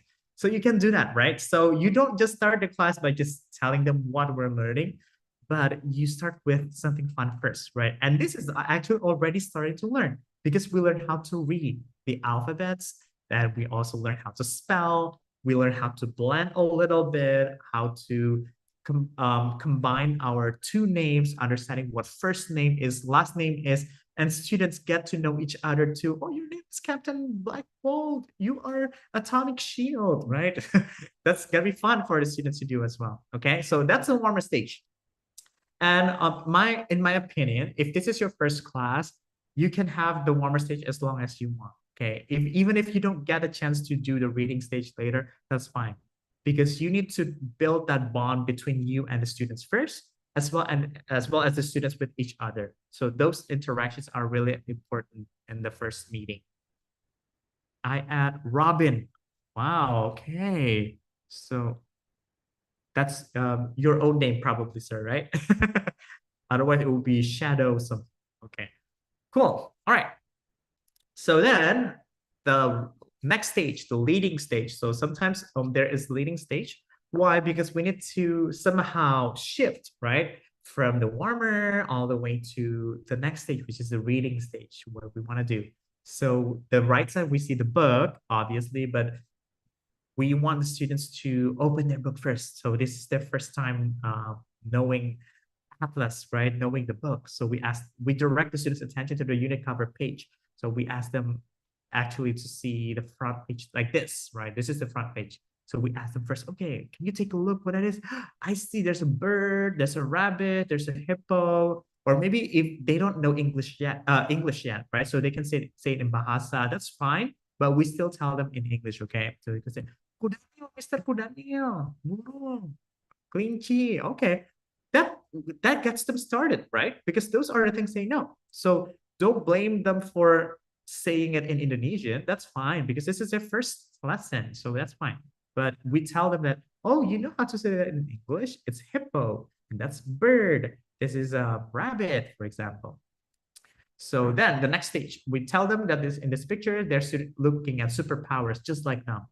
Ask them questions. Where are they? What are they doing? So it seems like they are in the classroom, right? If we take a look. So point to each item, describe which character wears this. And read the title, Meet My New Friends, and tell students they're going to introduce themselves to their new friends. So we're not even in the reading yet, right? So we're just taking a look really roughly, just taking a look at the pictures.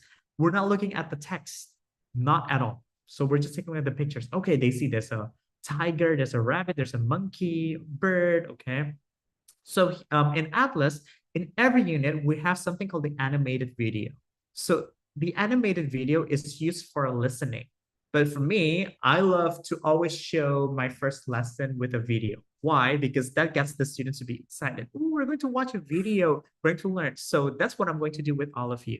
So I'm going to share the video that we are supposed to watch. So let me share the other tab. Where is it?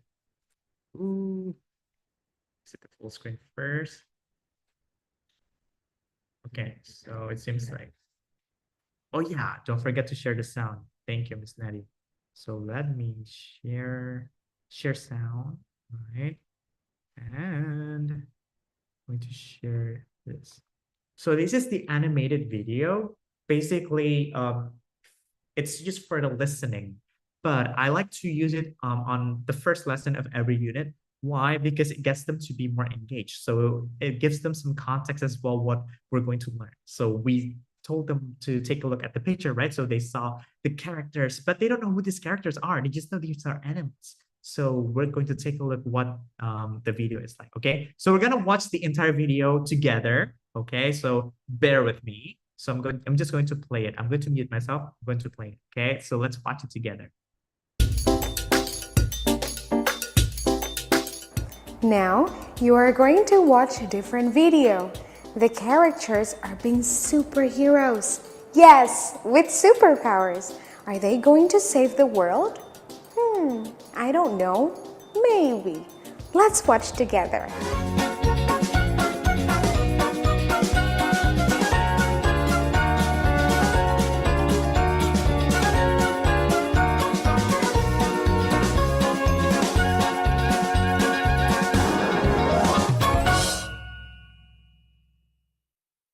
Hi, I'm Lulu the Rabbit.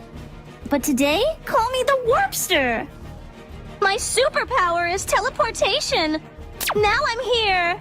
Now I'm here. Now I'm here. Now I'm here. Now I'm here. And now I'm here. I am Rue, the Megamorpher.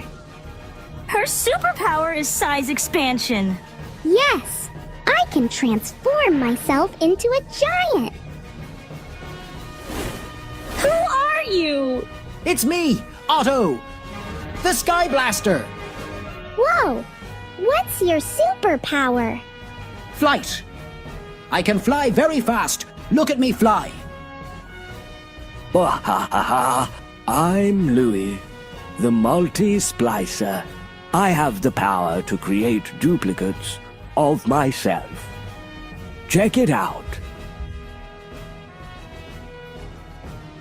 Hello, guys. Can you guess what my power is? Why is it dark all of a sudden?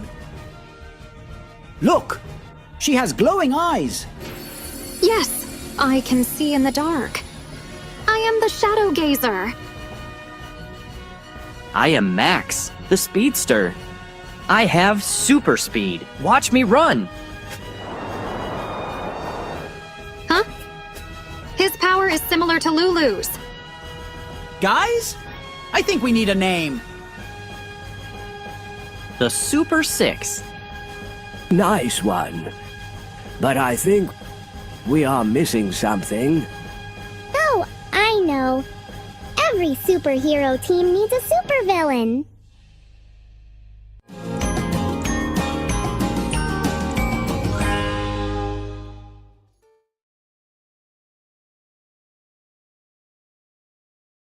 Okay, so I think that's enough for now, right? So you had a chance to take a look like what each character is like. So let me go back to my slides again.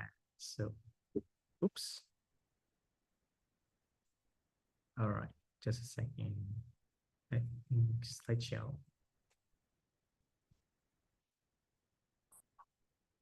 Okay, there you go.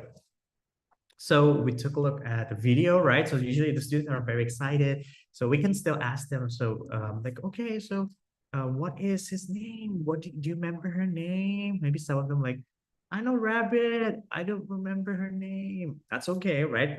That's totally fine. So then we go to the next activity. So which is the reading. So let's take a look.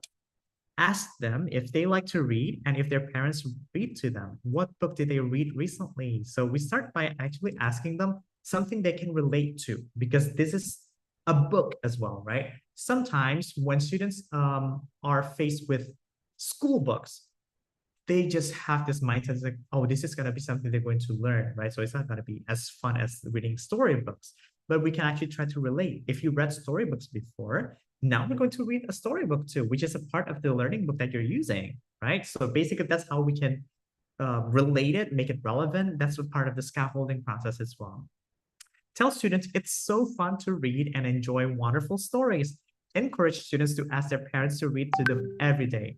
Teach students that you're going to read them a story again and take a look at the comic, and you ask them, do you know how to read comics? So they know, okay, it seems like they know. It's like, I've read this comic book before.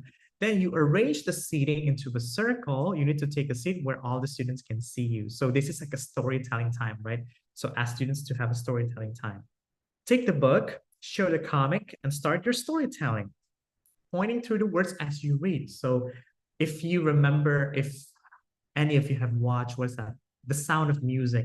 You remember when Maria, I think her name is Maria, right? Is trying to teach the students how to sing. Everybody's like circling around her and she's looking at them one by one. You need to do that as well, right? So to make it fun. So they all pay attention to you. You can take a look and say, here, let's read together, okay? So you read one by one. Hi, my name is Max. I am a tiger. And so we can ask the students to say the same, right? Can you repeat after Mr. Kevin? Hi, my name is Max. My name is Max. I am a tiger. I am a tiger. So you ask the students, what animal is he? Tiger, tiger, tiger. Very nice. Okay. So that's how we start. Okay. Then what else do we need to do? So we keep reading until the end, right? Hi, my name is Lulu. I am a rabbit. Hello, my name is Roo. I'm a bird. His name is Otto. Hello, my name is Otto. I'm a monkey. Hello, my name is Louie. I'm a hippo. My name is Zoe. I'm a giraffe. And then the last thing, what is your name, right? So then, so we ask students what animals they are. We ask the students to tell the class which character they like the most. So we can maybe take a vote. If you have 30 students, there'll be too many, right? To ask one by one. Who likes the tiger? Then they raise their hand. Who likes the rabbit? Who likes Otto? So sometimes you have to change to the name, right? So if to check if they remember if Otto is the monkey or is Otto the hippo. So do it mix and match. That's fine. Then we tell the students to look at activity A, and they have to match the names with the characters. Go through the answers together. Ask students if they're happy to make friends. Tell them that you are. So you need to tell them, I'm so happy to meet all of you today. You're always excited to meet new friends and get to know them all. So they can also be excited to meet new friends at school, right? So that's how you create the bonding between you and the students with the other students as well. So activity A is actually in the next slide. So here. So it looks like this. So it's really, really easy, right? But the thing is sometimes students don't know how to read yet, and that's perfectly fine. So you might have to support them. If they know how to read, then they can do it right away. But if they don't know, you help them first. So you can use this if you have a projector in your class, show it to the students, or if you just want to use your book and point it out and ask the students to also use their finger to point. Let's point to the giraffe here. Okay. To the first word, maybe they don't know what that is, a giraffe, right? So we ask, let's try to spell it together. Giraffe.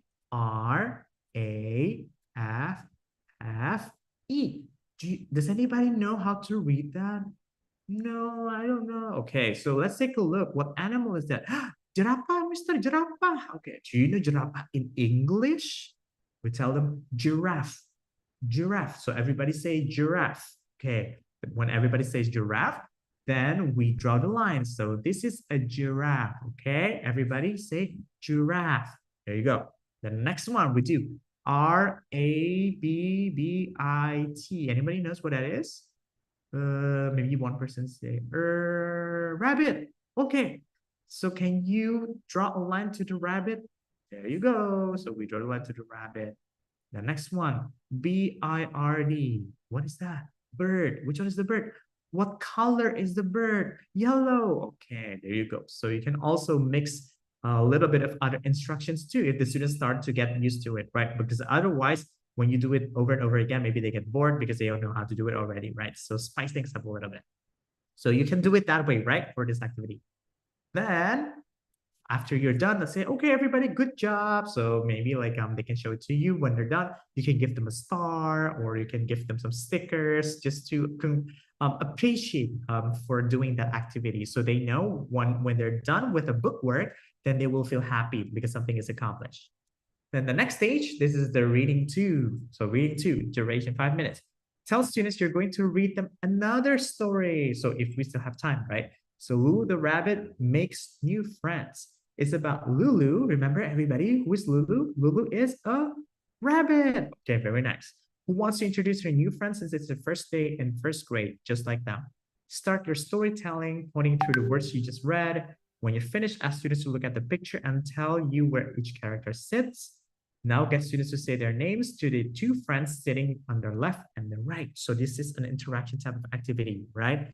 Demonstrate the activity, say your name, ask the student sitting on your left his or her name.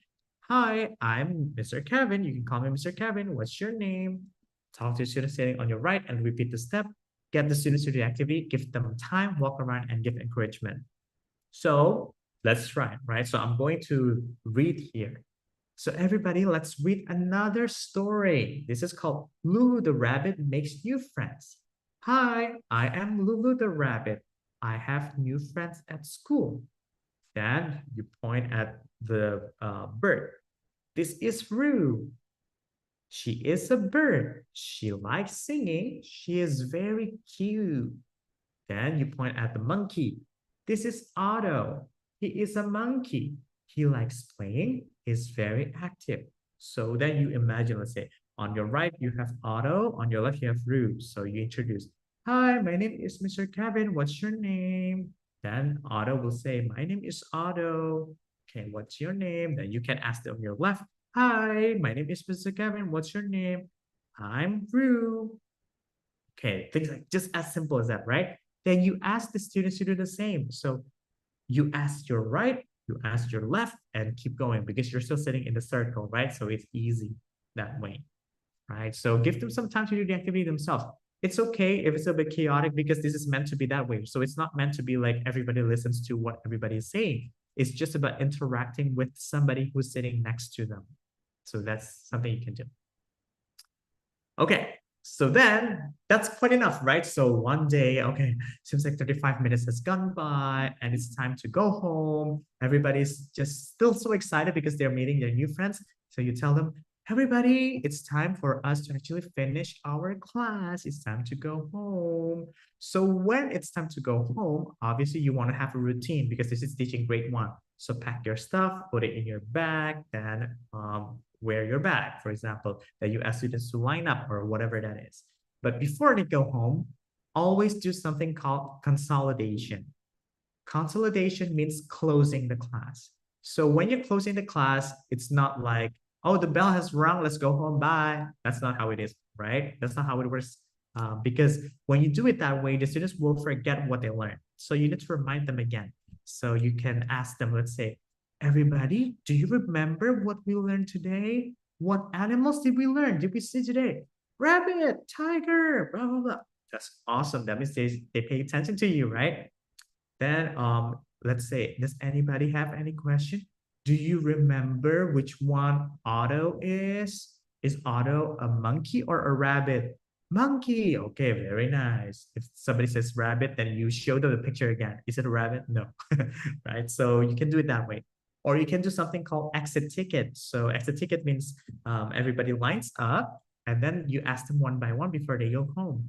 But sometimes it's quite troublesome if you have a lot of students in your class. If you're teaching maybe only 15 students, it's doable. But if you're teaching 30 students, it might be done in pairs instead. So you can do it maybe like 2 by 2. So everybody line up. So boys on the left side, girls on the right side, and they come to you like 2 by 2, and you ask them like, everybody, do you remember this character? What is his name?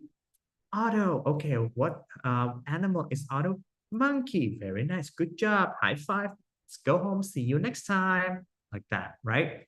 So this is an important stage, but a lot of teachers, sometimes they forget to do that because they're running out of time. So you need to allocate some time to consolidate as well, because this is going to be the last thing they're going to remember from your lesson for that day. So the last thing they're going to remember is usually something that sticks in their brain and something they will be able to retain for a long time, longer at least than not doing it at all. So don't forget to consolidate. So that is the end of that lesson, right? So this is me analyzing it for you. Yes, it took me like, I don't know, half an hour to do it. But once you get used to it, it's very much easy because you just read it yourself. You know how to do it. You just conduct it in class. Obviously, in class, you will have some classroom management issues. You will have some, what is that called? Instructional issues as well. So maybe you don't know how to explain the grammar really well. But we also provide the native video lectures for you, which will help you out as well. You can practice explaining grammar sections as well, or you can ask the video to actually help you to introduce that to the students. That's also doable, okay? But that is just an example, okay, how to analyze it. So I'm just going to go through the rest really quickly because I want to give Miss Nadia some time to actually go over the digital platform that we have. I think that's more exciting because you get to do something with it instead of just me showing it to you. But this is what it looks like for grade 2. Actually, sorry, there's like it's supposed to be 2 showing. Yeah, not 1. So for grade 2, it's still in phase A, as I've mentioned, right? But in terms of their vocabulary, there's something about their hobbies, interests, grammar, gerund, after, love, like, enjoy, and so on. You can take a look at it yourself later and explore. For grade 3, so we're moving to phase B, the first part of phase B. Phase B is for grade 3 and grade 4, right? So basically you can take a look at it this way. And don't worry, everybody. So we will share the slides with all of you. So I'm pretty sure somebody should be trying to take a screenshot right now. It's like, oh my God, I need to take a picture, right? So that's fine. We will send the slides. You don't have to worry. So this is still, but the CFR, you can take a look, right? We are in A1 right now. Then in grade 4, still in phase B, but the CFR has gone up to A2, right? Then phase C for grade 5, still in A2, but this is a higher level of A2. So this is called actually A2 plus in our books. So this is slightly more difficult than the previous one, especially we're moving up a phase, right? Usually when there's a moving up in the phase or in the CFR level, there's a slight jump, but slight, not that significant. But at least there's a slight jump, so it distinguishes between what they were able to do and what they're expected to do next. And the last one, phase C, yes, this is quite high for grade 6, obviously. But yes, we understand that in Atlaz, we want to push the students because students are able to, especially if they have started using Atlaz since grade 1. This will be well, I won't say it will be a piece of cake, but it will be doable and students will still enjoy learning and they will still be understanding what the materials are. But yes, we're expecting students to graduate with B1 after they finish with grade 6. So that's how it works with the elementary. Okay, so then the next one, which are, I think most of you are this teachers here, right? Phase D. Phase D is the longest as we know, right? Phase D is grade 7, grade 8, and grade 9. So that's why some teachers, when you're being asked to teach grade 7, 8, and 9, why are you being asked to do it that way? Because then you understand the phase, it goes on for 3 grades. So the way we are designing our curriculum or the way we are designing our lesson plans are supposed to be for 3 grades instead of just 1 grade. That's why it's supposed to be one entire phase. So we shouldn't see it as like, oh, 7 by itself, 8 by itself, 9 by itself. It's supposed to be like one entirety by itself. So in phase D, basically, let's take a look, right? Listening can recognize concrete info, unfamiliar topics spoken slowly and clearly, speaking and reading, writing. So then you ask another question, right? Why is the CFR level A1 again? It seems like the students are going backwards. Well, this is what I mentioned earlier, right? Because students in grade 7 or SMP1, they might come from different schools. Some schools, they have English before, some don't. So we review some sections from A1 again. But obviously the A1 for teenagers are different than A1 for elementary school students. So you don't have to worry if the parents are asking if they have been using Atlaz since grade 1. Are they being downgraded? No, they're not being downgraded. This is a review section, which is actually an important and integral part of the learning process because the phase is also tailored towards teenagers. So it's different. So the reading obviously is not going to be like reading, what is that called? Simple words like blending only 3 letters, 4 letters, but it's going to be longer. So you don't have to worry about that. But yes, we need to do some review. And the CFR is moving up really quickly. If you remember, CFR A1 in elementary grade, it took from grade 1, 2, 3, and I think almost 4, right, to get into A2. So 4 grades. But now it's only 1 grade for 1 CFR level because students are expected to be able to learn quicker when it comes to already knowing how to read, how they are literate enough to know how to read quite well in Indonesian or in any language actually, but just recognizing letters, words, forming sentences, forming paragraphs, they are aware of it already, basically. So this is what it looks like. Again, you can take a look at it yourself later. You can dissect it yourself. Basically the same thing as before, but the content is different. It's being adjusted for phase D and for grade 7. This is what it looks like, right? So it always starts with the reading first. So membaca pemirsa, profil belajar Pancasila, tujuan pembelajaran, the keywords, the lesson aims, always have lesson aims. So Atlaz always wants a lesson aim. We don't want teachers coming to class not having any lesson aim. Even if you are going to conduct an exam, you still need to state that you have an aim, which is to make sure that students are able to do their tests well. That gives you a focus. So it's very similar, right? You take a look. You start with the warmer. Greet the students using the target language. Tell them it's always nice to say hi. Do you know how to greet your friends in English? It's very similar. It's almost the same, right? Because obviously students don't know each other yet. So we do introduction first. So this is similar in that way. Then we do ice breaking, but the ice breaking is a bit different, right? So we're not recognizing letters as much anymore. We go to hello. What is that called? A word that starts with your initial. So for example, this is Tasha. If it's Tasha, another word in English just with a T is telephone. So my name is Tasha Telephone. So Mr. Kevin is, oh, this is hard. What's up with the K? Kevin King. Oh, I love that. Thank you, Miss Nadia, for telling me. I was about to say Kevin Kayak. I think King is better. So yeah. So why don't you type yours? What is your name and your initial, the second name that starts another word with your initial? So I'm going to type in the chat box. So my name is Kevin King. What's your name? Right? So you can, so students will have fun. So they can explore. And yes, some of them don't know English yet, so it's fine if they're still using some Bahasa words or they're using some food names, drink names. That's perfectly fine. This is not meant to be serious, right? It's just about getting students to be active, and this is your time to engage the students so they know like, oh, I know Mr. Kevin is fun. I want to learn from him because it's really fun to actually talk about our names, right? Okay. So type in your names. Miss Nadia will check it later. Will help me to check it. We'll see like if anybody has a really cool name.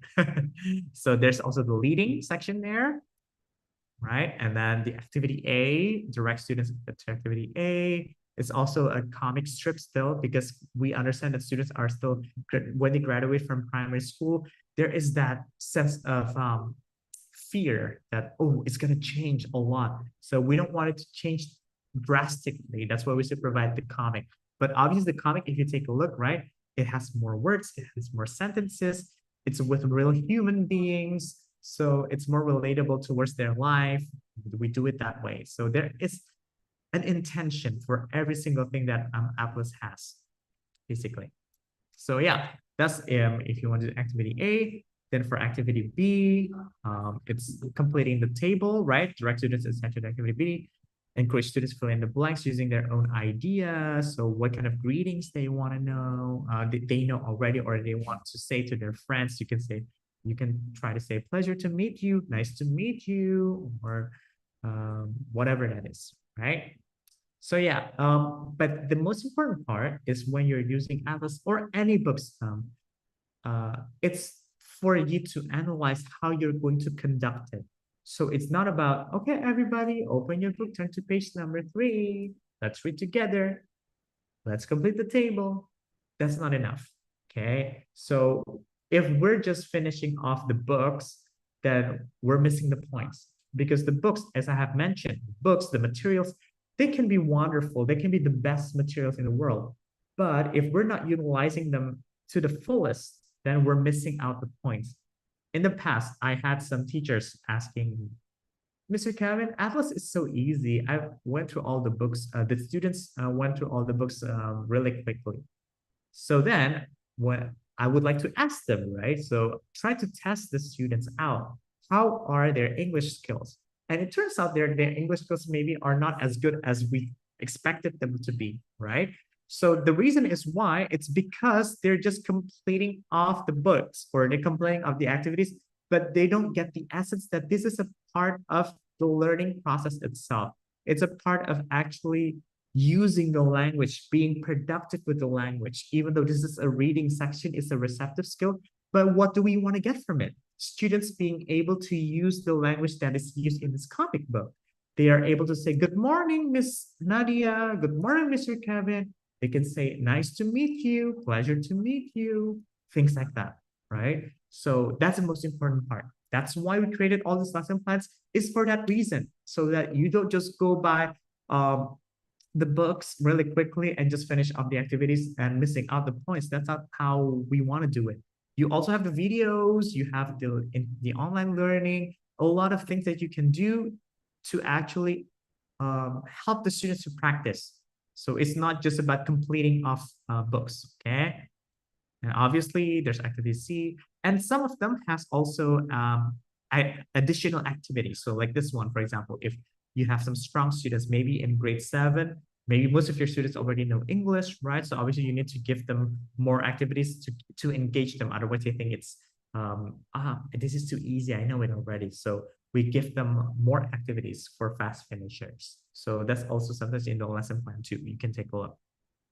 And like this, for example, we don't want the students to just be, okay, everybody, let's take a look at the grammar. The grammar is hi plus my name plus is plus Omar. Hi is a subject. My name is, what is it? Right? So you don't want to do it that way. So you read through the lesson plan to understand how to teach it more effectively. And how do we teach it? It's just by using it first. My name is Mr. Kevin. My name is Kevin. So what then we underline and on the board. My name is Kevin. So what we want to focus on today for the grammar section is just the to be. So students might not know what to be is, but we tell them, this is called to be, guys. My name is. Okay, then let's try again. I am Kevin. Am is a to be. She is Nadia. Is a to be. Okay, so in English, we have three to be's. Is, am, are. Everybody follow Mr. Kevin. Is, am, are. Is, am, are. Okay. Then what we want to do now, we want to see if you know what the to be's are in the next reading section. We go to section C. In section C, we just underline all the to be. My name is, oh, is, right? But you can call me I am, right? Both of my parents are Javanese, are. Since I am an only child, I am, so underline, right? So yeah, you can do it that way.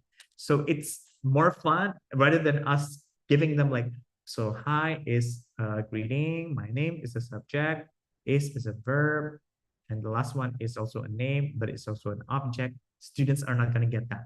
Those are all linguistic talk. Only teachers understand, but the students, they find it a little bit hard because it's just very structural and too tedious in my opinion. So we give them the sentence first, we analyze it, then we try to practice using it. Yeah, then after that, if you want to give them additional activity, you can tell them, she blank Nadia. What would you put there? She is, she am, or she are? Is. Perfect. Right, that is another way to practice. That's how you should teach to be, right? Instead of just telling students like it's a verb. Okay, students don't know what verbs are, right? So yeah, you can do it that way. All right, so that's as simple as it is. And at the end, of course, always a reflection. And the reflection seems like it's redundant. It seems like, why is it always asking like what we went through today, what we learned today? It's not meant to be something that is new. Okay, it's meant to be something that recaps what you taught them today, so students remember what they learned. We put it there because it's a simple reminder for every teacher to always consolidate your lesson. Because when I coached my teachers in the past, I remember my teachers used to not put reflection or consolidation in their lesson plan, and they always forget to do it. But once they did put it in their lesson plan, they never forgot to do it again. It's just that mindset, right? And the time allocation. How long do you want to do a consolidation for? If you're planning to do it 5 minutes, that means 5 minutes before the class ends, you need to quickly wrap up and do the consolidation. It's another important stage and you should not miss it, basically. All right. So that's basically for grade 7. So for grade 8, looks like this. You can take a look at it later, right? It's still in phase D. Grade 9 also is phase D, but we're already in CFR B1. So you took a look, right? A1 for 1 grade, A2 for 1 grade, B1 for 1 grade, because students are moving up quicker in this sense. All right. So then we move on to senior high school. So senior high school, moving on to phase E, right? So they are in B1. Actually, this is B1 plus because previously it has been B1. B1 is quite long. It's a long process because it's a fluency stage, right? Because we don't want students to just be able to use it, but then not being fluent, or maybe they know how to fill in the blanks, they know how to answer the test, but when it comes to using the language to write a letter, to write a text, or to speak, to give a speech, to talk to a native speaker, they don't know how to do it yet. That's why B1 is really important. So this is still B1, but it's B1 plus. So in here, you can take a look, right? It gets longer and there's more expectation. Listening, can understand and identify general messages and specific details. So we're getting to details. So that's why in senior high school, it's no longer just general ideas. We have to get to details. Reading, can read short informational text on subjects related to interest with satisfactory comprehension. So satisfactory comprehension means that this is not the best, not good, not the best, but at least enough that they understand long text, basically. So the next one, speaking, can exchange, check, and confirm information, explain why something is a problem. Writing, write short, basic descriptions of events, past activities, and personal experiences. Okay, so these are all for this grade 10 and for phase E. Okay, so it looks something like this. So obviously it gets longer. But what I want to highlight, I will highlight here, is the phase E learning outcome. This is a lot of questions from teachers in the past. So let's just read, okay? At the end of phase E, learners use oral, written, and visual text in English to communicate according to the situation, purpose, and audience or reader. Various types of text, such as narratives, descriptions, procedures, expositions, recounts, reports, and authentic text, serve as the main reference in learning English in this phase. Learners use English to express desires or feelings and discuss topics close to their daily lives or current issues appropriate for their age group at this phase. They read written text to learn something or get information. The skill of making implicit inferences when understanding information in English begins to develop. Learners produce more diverse written and visual text with an awareness of the purpose and target audience. So very specific, right? And if you take a look, the type of text, narratives, description, procedures, exposition, recounts, reports, authentic text. Wow, that's a lot. So a lot of times, the teachers will be asking, where can I find narrative text? Where can I find a description? Where can I find a procedure, exposition, recounts, reports, authentic? So the point is not to make sure that you tap into each one of them. That's not what is being required, but it's being able to utilize them, to be able to use them as a reference in learning English. That's the most important part. It's not about, oh, I must have a narrative text in this unit. You have an entire book, and this is a phase, okay? And the phase you are able to see, so check phase E, phase F, there will be some redundancies, some repetitions. So sometimes you might not see the text in the stage, but you might see it in the next stage. And that doesn't matter. No one's going to be mad at you and saying like, how come you don't use the narrative text for this unit? How come you don't use description text? Well, if we want to take a look at it that way, narrative text, students have learned it since they are in phase A. Description, since phase A and B, I would say, right? Procedures, I would say phase C, because they start doing instructional work, right? Expositions, obviously phase D, right? Because they will be starting to write essays, things like that. So it's not about jumbling in everything into one phase and making sure you do everything there, okay? It's just making sure that you're not forgetting to use them in learning English. So it's not about like making sure, oh, okay, I have to make sure that in this book, I have all these texts.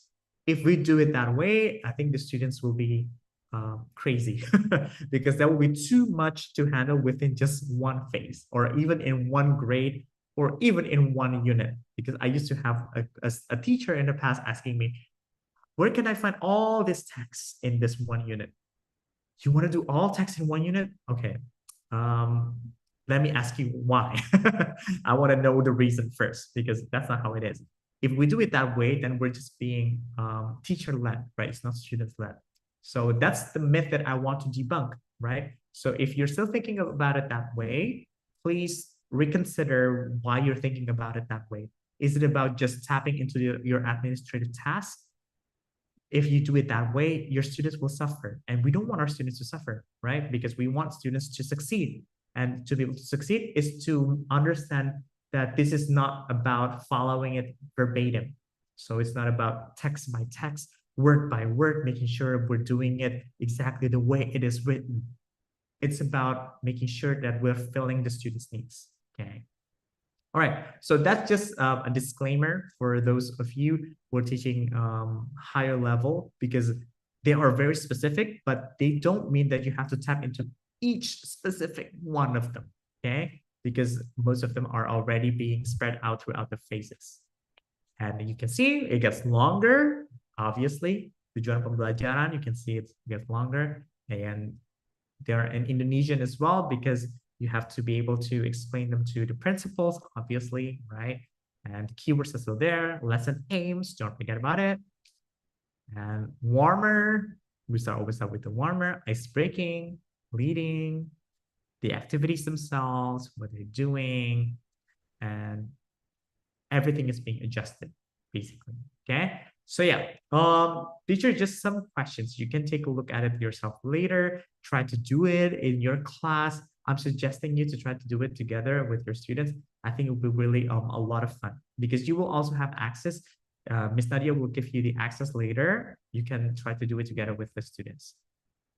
I like this as well, right? We always give the answer key so you don't have to worry because a lot of time teachers asking, do we have the teacher's book? Can we have the answer key? Everything is already given to you, right? All you need to do is just check the teacher's notes, the lesson plan stuff, you will find it there. So to make it easier so you don't have to spend too much time because we understand teachers have a lot of administrative tasks to do. You have to do the attendance, you have to do the report, you have to do other administrative tasks, right?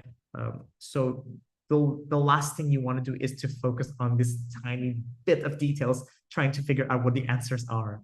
We do it all for you, so you don't need to worry as much, okay? All right, so yeah, and the grammar stage. So see, it's very comprehensive. So even if you yourself are not as confident at teaching grammar, we help you with the lesson plan itself. Looks like this. And don't forget to consolidate in every lesson, all the way from grade 1 all the way to grade 12. Whatever you're teaching, even if you're teaching adults, you're teaching at the university, always do consolidation as well, because the lesson they remember is going to be the one they're going to retain the most, right? Okay. All right. And this is for grade 11. So there is CFRB 2 and grade 12, then C1 expecting. And we have the last one for tingkat lanjut, C2. So if let's say your students are quite advanced and you want to jump a level at any point, you can. And because we still have one more book, extra book. This is for grade 12. And it's, I promise you, it's very difficult, even for teachers to do as well. You can try to do it because you will have a free trial.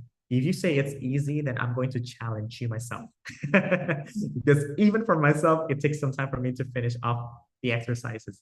Because we took some examples from IELTS, from TOEFL, everything into one place because we are preparing students for international exam preparation if they're going to take TOEFL or IELTS in the future. So this is the very, very advanced book. Okay, so I think we do the possible cases later because I think I have gone over all of them, right? We're going to go there. We're going to meet you, on the first session tomorrow, probably. Yeah, Yeah, so I think that can be for more than that. So I think I'm going to give it off to Miss Nadia so she can show you about the digital book so you can explore yourself later. Then I'm going to give you the last tips later. Okay. All right. So I'm going to give it back to Miss Nadia first. Okay, thank you so much, Mr. Kevin. Before I demonstrate how to, sign up and also use your digital book, okay, I would like you to send or give a applause first to Mr. Kevin. Okay, thank you so much, Mr. Kevin, for a really clear explanation about how to use the lesson plan that we have already made in our we have already attached and it is ready to use in our Atlaz Academy. So after this session, after Q&A session, I'm going to demonstrate that one for you as well, teachers, okay? No worry, and I will give you the code, okay? The secret code, okay? Only the teachers who registered for this webinar will get the code, okay? All right, so I have got, Mr. Kevin, two question from Ibu Fatmawati. So Ibu Fatmawati asks, for the A1 level students, what is the percentage of English used in the classroom? Right, Okay. so that's about percentage of us speaking English in the classroom. Okay. Okay, that's a really good question. So I always say 100%. So yes, it is tough for us teachers, but we need to get used to it, because that is for learning any language in the world. So because when we're teaching a language, we need something called acquisition, and then we need the form, and we need interaction. So the acquisition part, it doesn't come from us speaking bilingually or even using translation methods such as using Indonesian and then teaching the grammar in English. It doesn't work that way because the students need to acquire the language through listening to audio, to use speaking. So that's why I'm always suggesting 100%. And I have been teaching students who never spoke English in their life previously.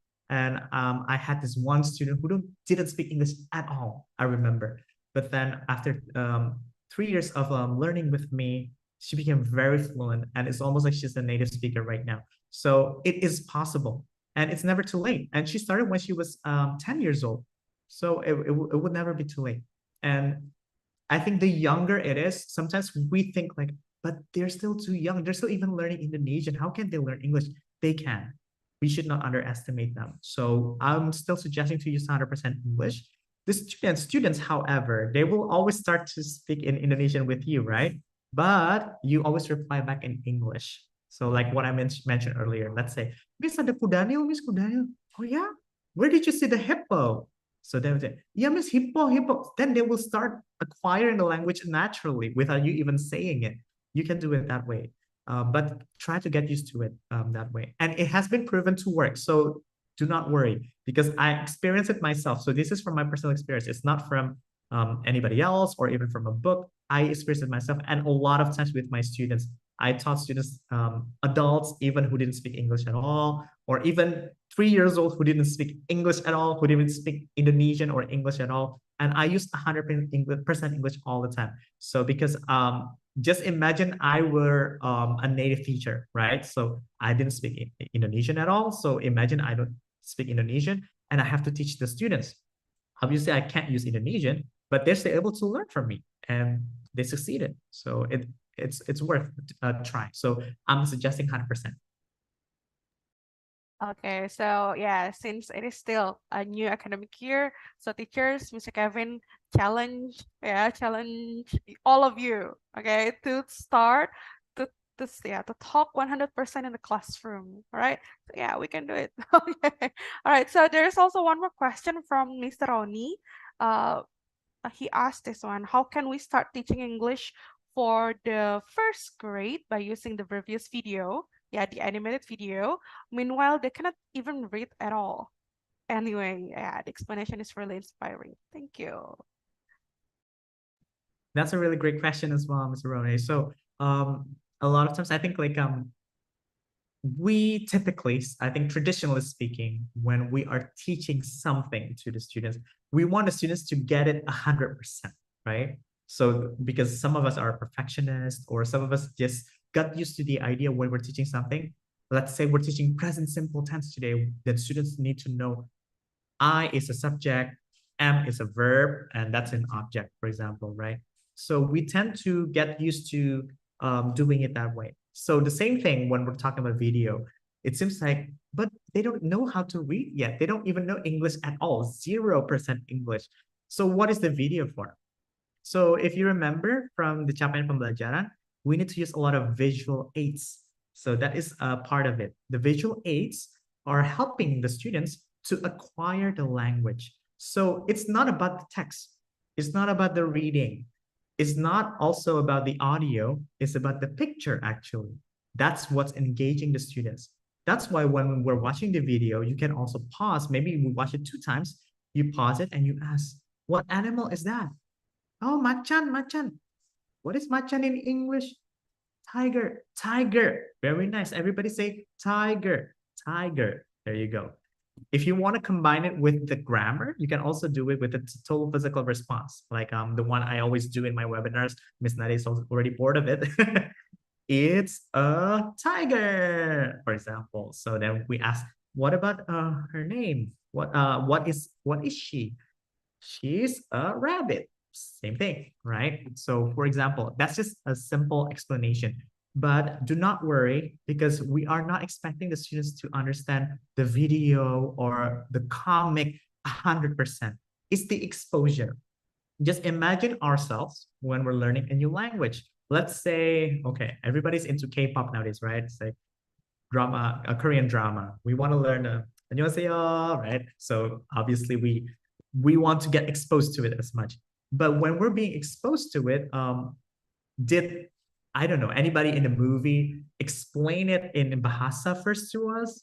Probably not, right? So most likely we're just absorbing whatever we can pick up and we can start learning, and then we will see it maybe from Google Translate or from the subtitle. We try to make sense of it and then we learn it. But the first part is the acquisition part. It's absorbing, trying to figure out what Korean sounds like first, right? Because they speak like quite what is it, deep, right? And not like Indonesian. We're very bright. Everything is quite upfront for them. So right? So even getting used to that sound itself is an acquisition stage. Same thing with English.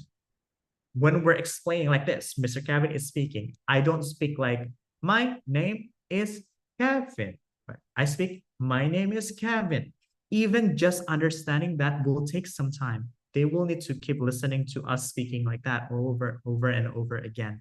So that's why in the video, you don't need to worry. If the students don't understand how to read yet, or even don't speak any English yet, that's perfectly fine. Whatever they can pick up, we use it. The visual aid is going to be helpful. If they know how to read in Bahasa, then we ask them, like, what letters do you think they are?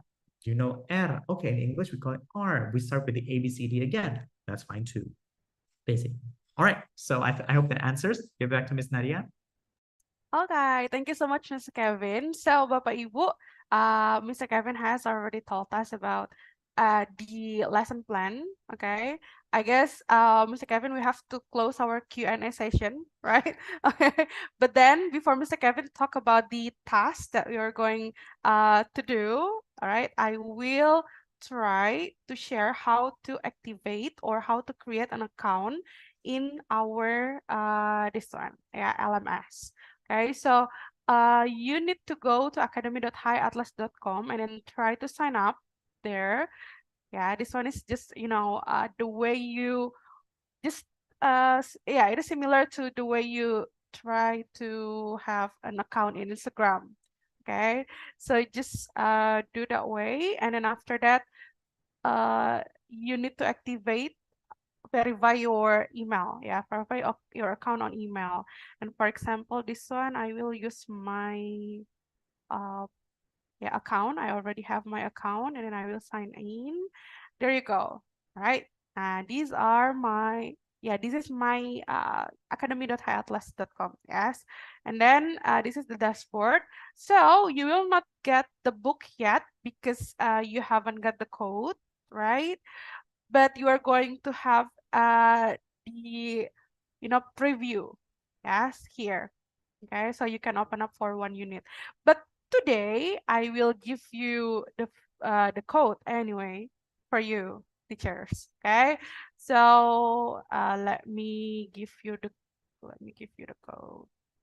Okay, so this code will be last for a month. Okay. Oh, oops. Which one is that? Okay, wait a second. Yeah. I will give you the code here. So later, Bapak Ibu, yeah, there you go. That is the code.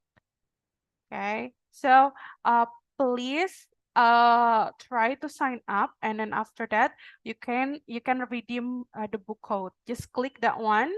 All right. And then after you click it and just enter the redeem, the code that I have given to you. You can capture the code right now on our chat box, okay? I will not give you for the second time. Okay, just one time and just capture it. Okay, so but then so that will be only for a month, okay? And if you have the book, yay, okay, congratulations. Yeah, if you have both or you have purchased the book, this will be for SD. Okay, wait a second, I will close my virtual background.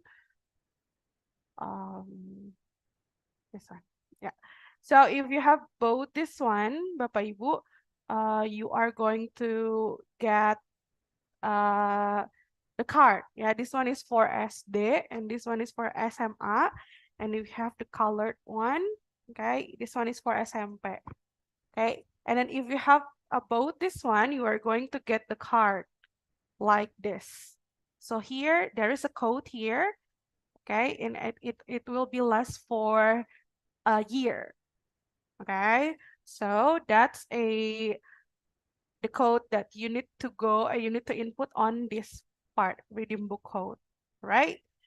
Okay, so okay, I need to go. Okay, good. So Bapak Ibu, when you already go there, already redeem your book code, you can go here.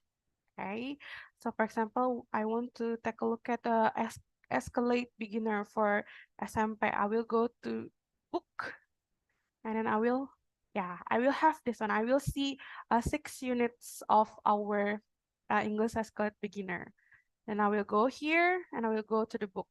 When I open up the book, I will see the lesson plan. That's the lesson plan, the ready to use lesson plan that you can apply in your classroom. You also can implement that one. Okay, and this is actually similar. This is actually the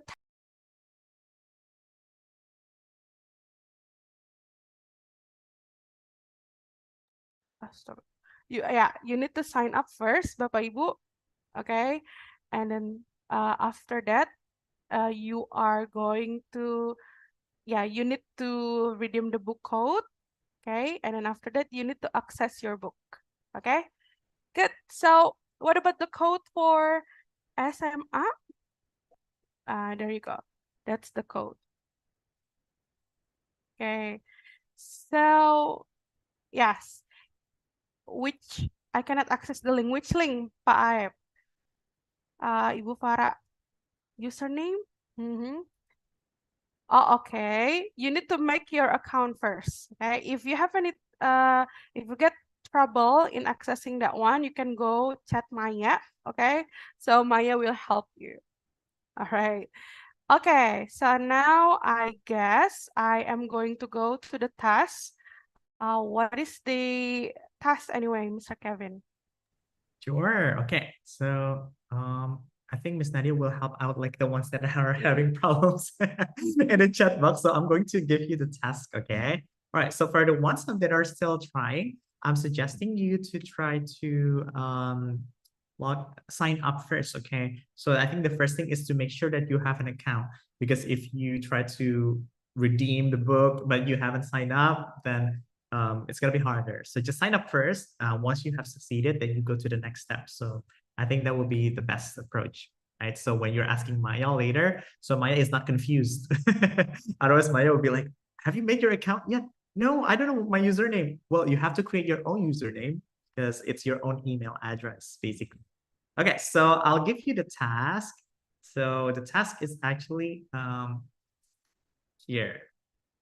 So it's actually not that difficult, but I just want you to explore yourself from what I explained today. So just imagine that you were teaching this class yourself, and I want it to be as applicable as possible. Imagine you are teaching the class using Atlaz. So let's say your first class and you're teaching unit 1. You do it this way, okay? So first, you open academy.hiatlas.com. So if you don't have an account, make it first, as I have mentioned. Redeem book code and do all the things, right? Then you choose the book based on the grade that you are teaching. So let's say you are teaching grade 7, then you choose Escalate Beginner. Or if you're teaching, what is that called? Grade 10, you try English Escalate Intermediate. So if you don't know what level you're supposed to be teaching, you can also ask Maya, or you can ask even here. Let's say, what is the one for grade 10? What is the one for grade 9? We can answer it right away. It's not that difficult actually, because everything is in order. So you just need to count it actually. So grade 1, 2, 3, 4, 5, 6, 7, 8, 9, 10, 11. So after you choose the book, then you choose unit 1. So I just want you to do unit 1, okay? So don't get to unit 2, 3, 4, 5, 6. It'll be too confusing. Just go to unit 1 and then explore which lesson you'd like to teach. So for today, I did the first lesson, right? So the first lesson is reading. But let's say you want to try grammar, or you want to try listening, you want to try speaking, you want to try writing, or you want to try the project-based learning. It's up to you. So you have the freedom to do it. But what I want you to do is I want you to open the book to the page where you will be analyzing it. And you analyze the lesson plan as I did today. So which is just reading through the lesson plan. So understanding, oh, I'm going to do it this way. So to give you some ideas. So the thing with lesson plan is once you know how to do one correctly, the rest will be easy because it's similar. There are only certain ways how to do things, right? So I want you to try to analyze the lesson plan because this is your first time reading Atlaz lesson plan and try to incorporate into your own lesson. Then what you do next, this is the most important part. When you receive the attendance list from Miss Nadia, which you have to fill in, I want you to write a brief overview. So a brief overview, it doesn't matter how long. Even if you just write one sentence, that's okay. I'll be fine, but I'll be sad because I'm expecting it to be more. So at least maybe one paragraph, like 3 to 5 sentences are fine. But I just want to know your own comments, how you are going to conduct it, how you're going to do it in a fun way, how you can engage the students. That's the most important part. Okay, so write a brief overview on how you are going to use this lesson plan to help you conduct your lesson. So include as many details as possible. Let's say the duration of your lesson, warmer stages, consolidation. Let's say my class is 40 minutes long. I want to do the warmer first. I want to do the one that Mr. Kevin did today. So the superhero name, I think that's pretty fun because it's my first lesson. And then for the stage, I think I want to do grammar today. So to do grammar, when I analyzed the lesson plan, it told me that I need to write down the sentence first. So I'm not going to do subject, verb, object. I'm going to just write down, my name is Mr. Kevin. Then I will underline, my name is Mr. Kevin. Then the is a to be. And then I will tell the students that to be is MR. Then in the book, I will ask them to underline which one is to be, for example. That's just an example. Then after the students are done, I'm going to consolidate by asking students one by one before they go home. So I'm going to tell them, I, blah, blah, blah. Kevin, what should I put? Is M or R? I are, no. I is, no. I am. Good job. All right, high five. All right, see you next class. Then next person. My sister, blah, blah, blah, blah. Nadia. Is M or R? Is. Good job. Very nice. High five. See you next class. That's my consolidation. That's it, right? It's really simple. So write that as simple as possible. Explain in your own way, and hopefully you can use this in your class. That's my only wish for now. Is basically that you can implement it because you have received information from me, but the most important part is to put it into practice, because if we don't put it into practice, we're going to forget it, right? So it's like, oh, it seems like Mr. Kevin gives us some ideas. I want to try it out. So now is the good time to try it out, right? So try it out and implement it in your class. And you can use Atlaz materials. We give out the permission, so don't worry. You can use Atlaz materials. So the ones that you have, the free trial that you have, Miss Nadia has already given to you. You can use it in your class as well. So try to use it and see how well the students are perceiving it, whether they like it or not, whether it works or not. Then you give us some updates later on. It's like, oh, it works a lot. So I wanted to try to learn more. So you can attend more of our webinars, you can learn more, things like that, okay? Then the last one, submit your answer through the link provided for the attendance list. Basically just that. So that's the only task that I'm asking, not too much. I think the hardest part is trying to get the access, because sometimes I think like if we are not as tech savvy, right? Because let's say we don't use computers as much, then maybe it might take some time for us to know which one is the book, which is the lesson plan, but explore.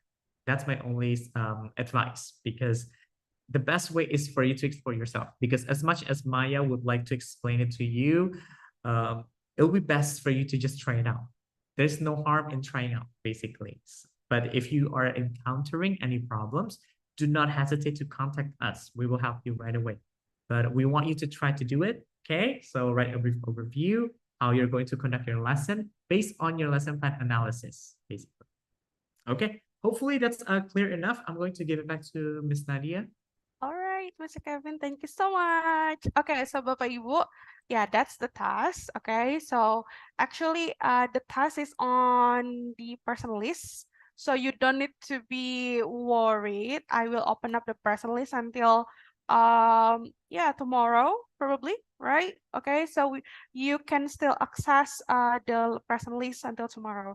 And I will also, if you cannot access the person list right now, just contact Maya and we are going to send it to you, because you need to open up and sign up on academy.hiatlas.com first, and then try to explore. Do not forget to redeem the book code that I have given to you. Okay, I will already I already write down there. Okay, so what book for grade 7? You can go with English Escalate beginner. Okay, yeah, beginner, Ibu Reni, or you can start with also English Escalate elementary. That's also possible. Okay, so this one is for yeah, this one is for 9th grade anyway, not the 7th one. Okay, so yes, I think that's all for today, I guess, Mr. Kevin. Okay, so Mr. Kevin later will, on tomorrow, Mr. Kevin will discuss also about some cases.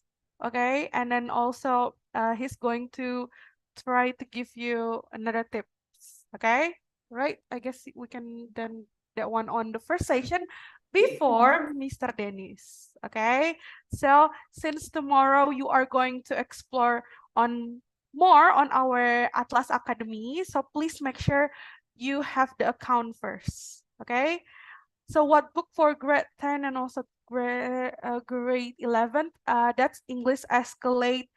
English Escalate intermediate. No. Yeah, intermediate, and also English Escalate. What else? Upper intermediate. Okay, intermediate and also upper intermediate. Okay, so yes. Okay, so for today's teacher training, you are going to get this the e-certificate if you fill in the lesson, yeah, the present list. Okay, so on the present list, there will be a task for you. You need to write down the brief overview about the lesson plan. Okay, good.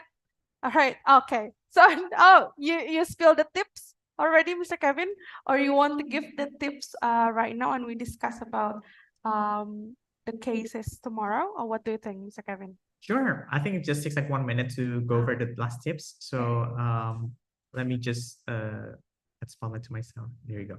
Okay, so for tomorrow, I'll just be going over like some possible scenarios. If let's say you're using Atlas, let's say if you're teaching how many minutes, how many lessons, what should you do to adjust the lessons? Those are more for tomorrow. So for today, it's about using the lesson plan and executing it in class, right? So my last tips for you, these are the last tips. Number 1, focus on your students' needs more than the curriculum, because a lot of times I have faced a lot of teachers, they get stuck in, oh my gosh, the capaian pembelajaran is so difficult to analyze, things like that. Atlas has done it for you, so you don't need to worry. If you're using our book, it's done. So you just need to focus more on the teaching part. So like using the lesson plan, how to implement it basically. The second one, let the curriculum be a guidance instead of instructions. So as I have mentioned, right, narrative, descriptive, or expository, things like that. It's not about you tapping into each one perfectly conditionally within that one lesson or one unit, right? It's an overall journey. So you should see it that way. Third one, let the materials be adapted in any ways you need. Okay, so if let's say you are facing some students who don't speak English at all, obviously that's going to be different than facing students who have spoken English before. Then focus on the core, let the rest be shaped around the core, right? So what is your lesson aim? Don't forget about that. Always have a lesson aim. And then be open to changes and possibilities. Think long run, not short run, because there might be changes we never know from the governments or from whoever it is, right? So we must be adaptable. And I think as teachers, we got used to it anyway, but it's just a reminder so we don't get stressed out when things change over time. And details may change, but don't cling too much on them. So see the bigger picture, right? So if you take a look at curriculum itself, actually it doesn't change. as much as we thought it to be. Maybe, yes, the details, yeah, but the bigger picture are still the same, because at the end of the day, it's about meeting the students' needs. The last one, focus on the practice more than the standards. That's why I want you to do the task, and I want you to all succeed in trying it out in your own classes. Okay, I think those are all my tips. Thank you so much for listening to me, and thank you so much for your participation as well. I will see most of you, if not all of you, tomorrow for the next session. I'll give it back to Miss Nadia. All right, yay. Okay, so Bapak Ibu, what book for? Yeah, there are a lot of all of you are asking about the book. Actually, you can take a look at if you have signed up. Okay, you can take a look at the end. Okay, there is a, what is that, note, yeah, for what grade is that. All right. Okay, so for tomorrow we are going to meet again. Okay, we are going to discuss a lot about how to use that Atlaz Academy, okay, or academy.hiatlas.com. So please make sure, if you're confused, just create an account first. Okay, just create an account first and then try to explore. And then if you do not have the reading book code, you can ask Maya, and she is definitely will send it to you. Yeah, she will definitely send to you. Okay. All right. Okay. So, yes. Okay. See you tomorrow, I guess, Bapak Ibu. Okay. I will still be here. Yes, if you have anything to ask. All right. Bye-bye. Have a nice Thursday and have a nice rest. Thank you, Ibu Deli, for joining us. All right. Okay. We can see Mr. Ronnie too now. Oh yeah, Mr. Ronnie. Hello. Okay, I will play this video while you are filling the person list, okay?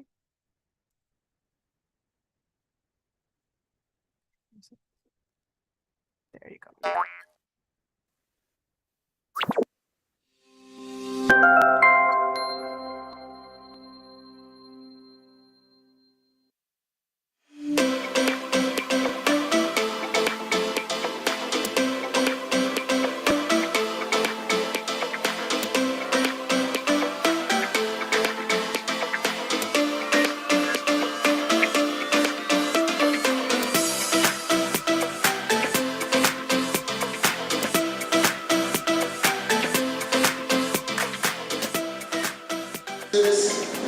Six items from A1 to C2.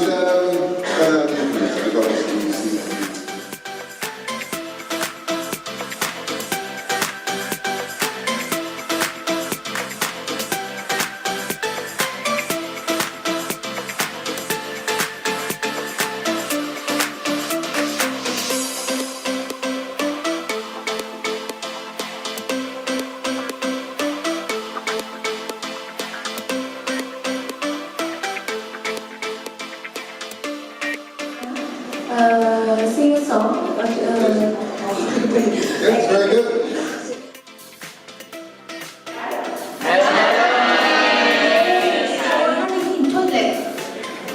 I look, you are in CCTV.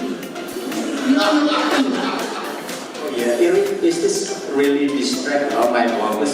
I can.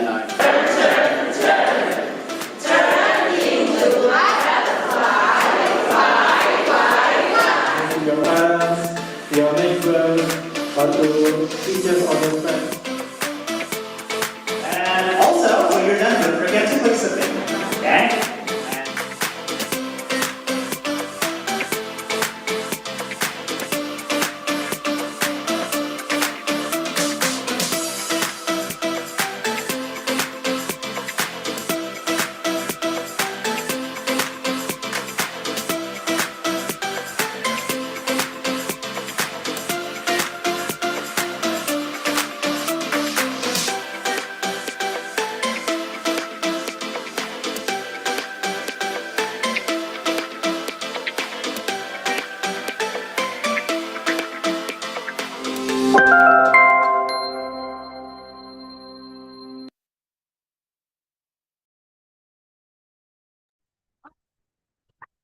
Okay, Bapak Ibu, I will end the session. Okay, by now. All right. So if you want to, yes, end the session or leave the Zoom, that's okay. All right. Oh, there is one more last question from Mr. Theo. Oh, Mr. Okay. Nadia, perhaps that's my name. Ayo. Okay. I'm wondering if I'm teaching. Oh, okay. Yeah, English Escalate Elementary. Mr. Kevin already answered that. Thank you. Okay, see you tomorrow. Anyway, Bapak Ibu, Maya will send the reminder for you to join our teacher training again tomorrow. All right. Bye bye. Have a nice rest. Okay. See you on Friday. See you tomorrow.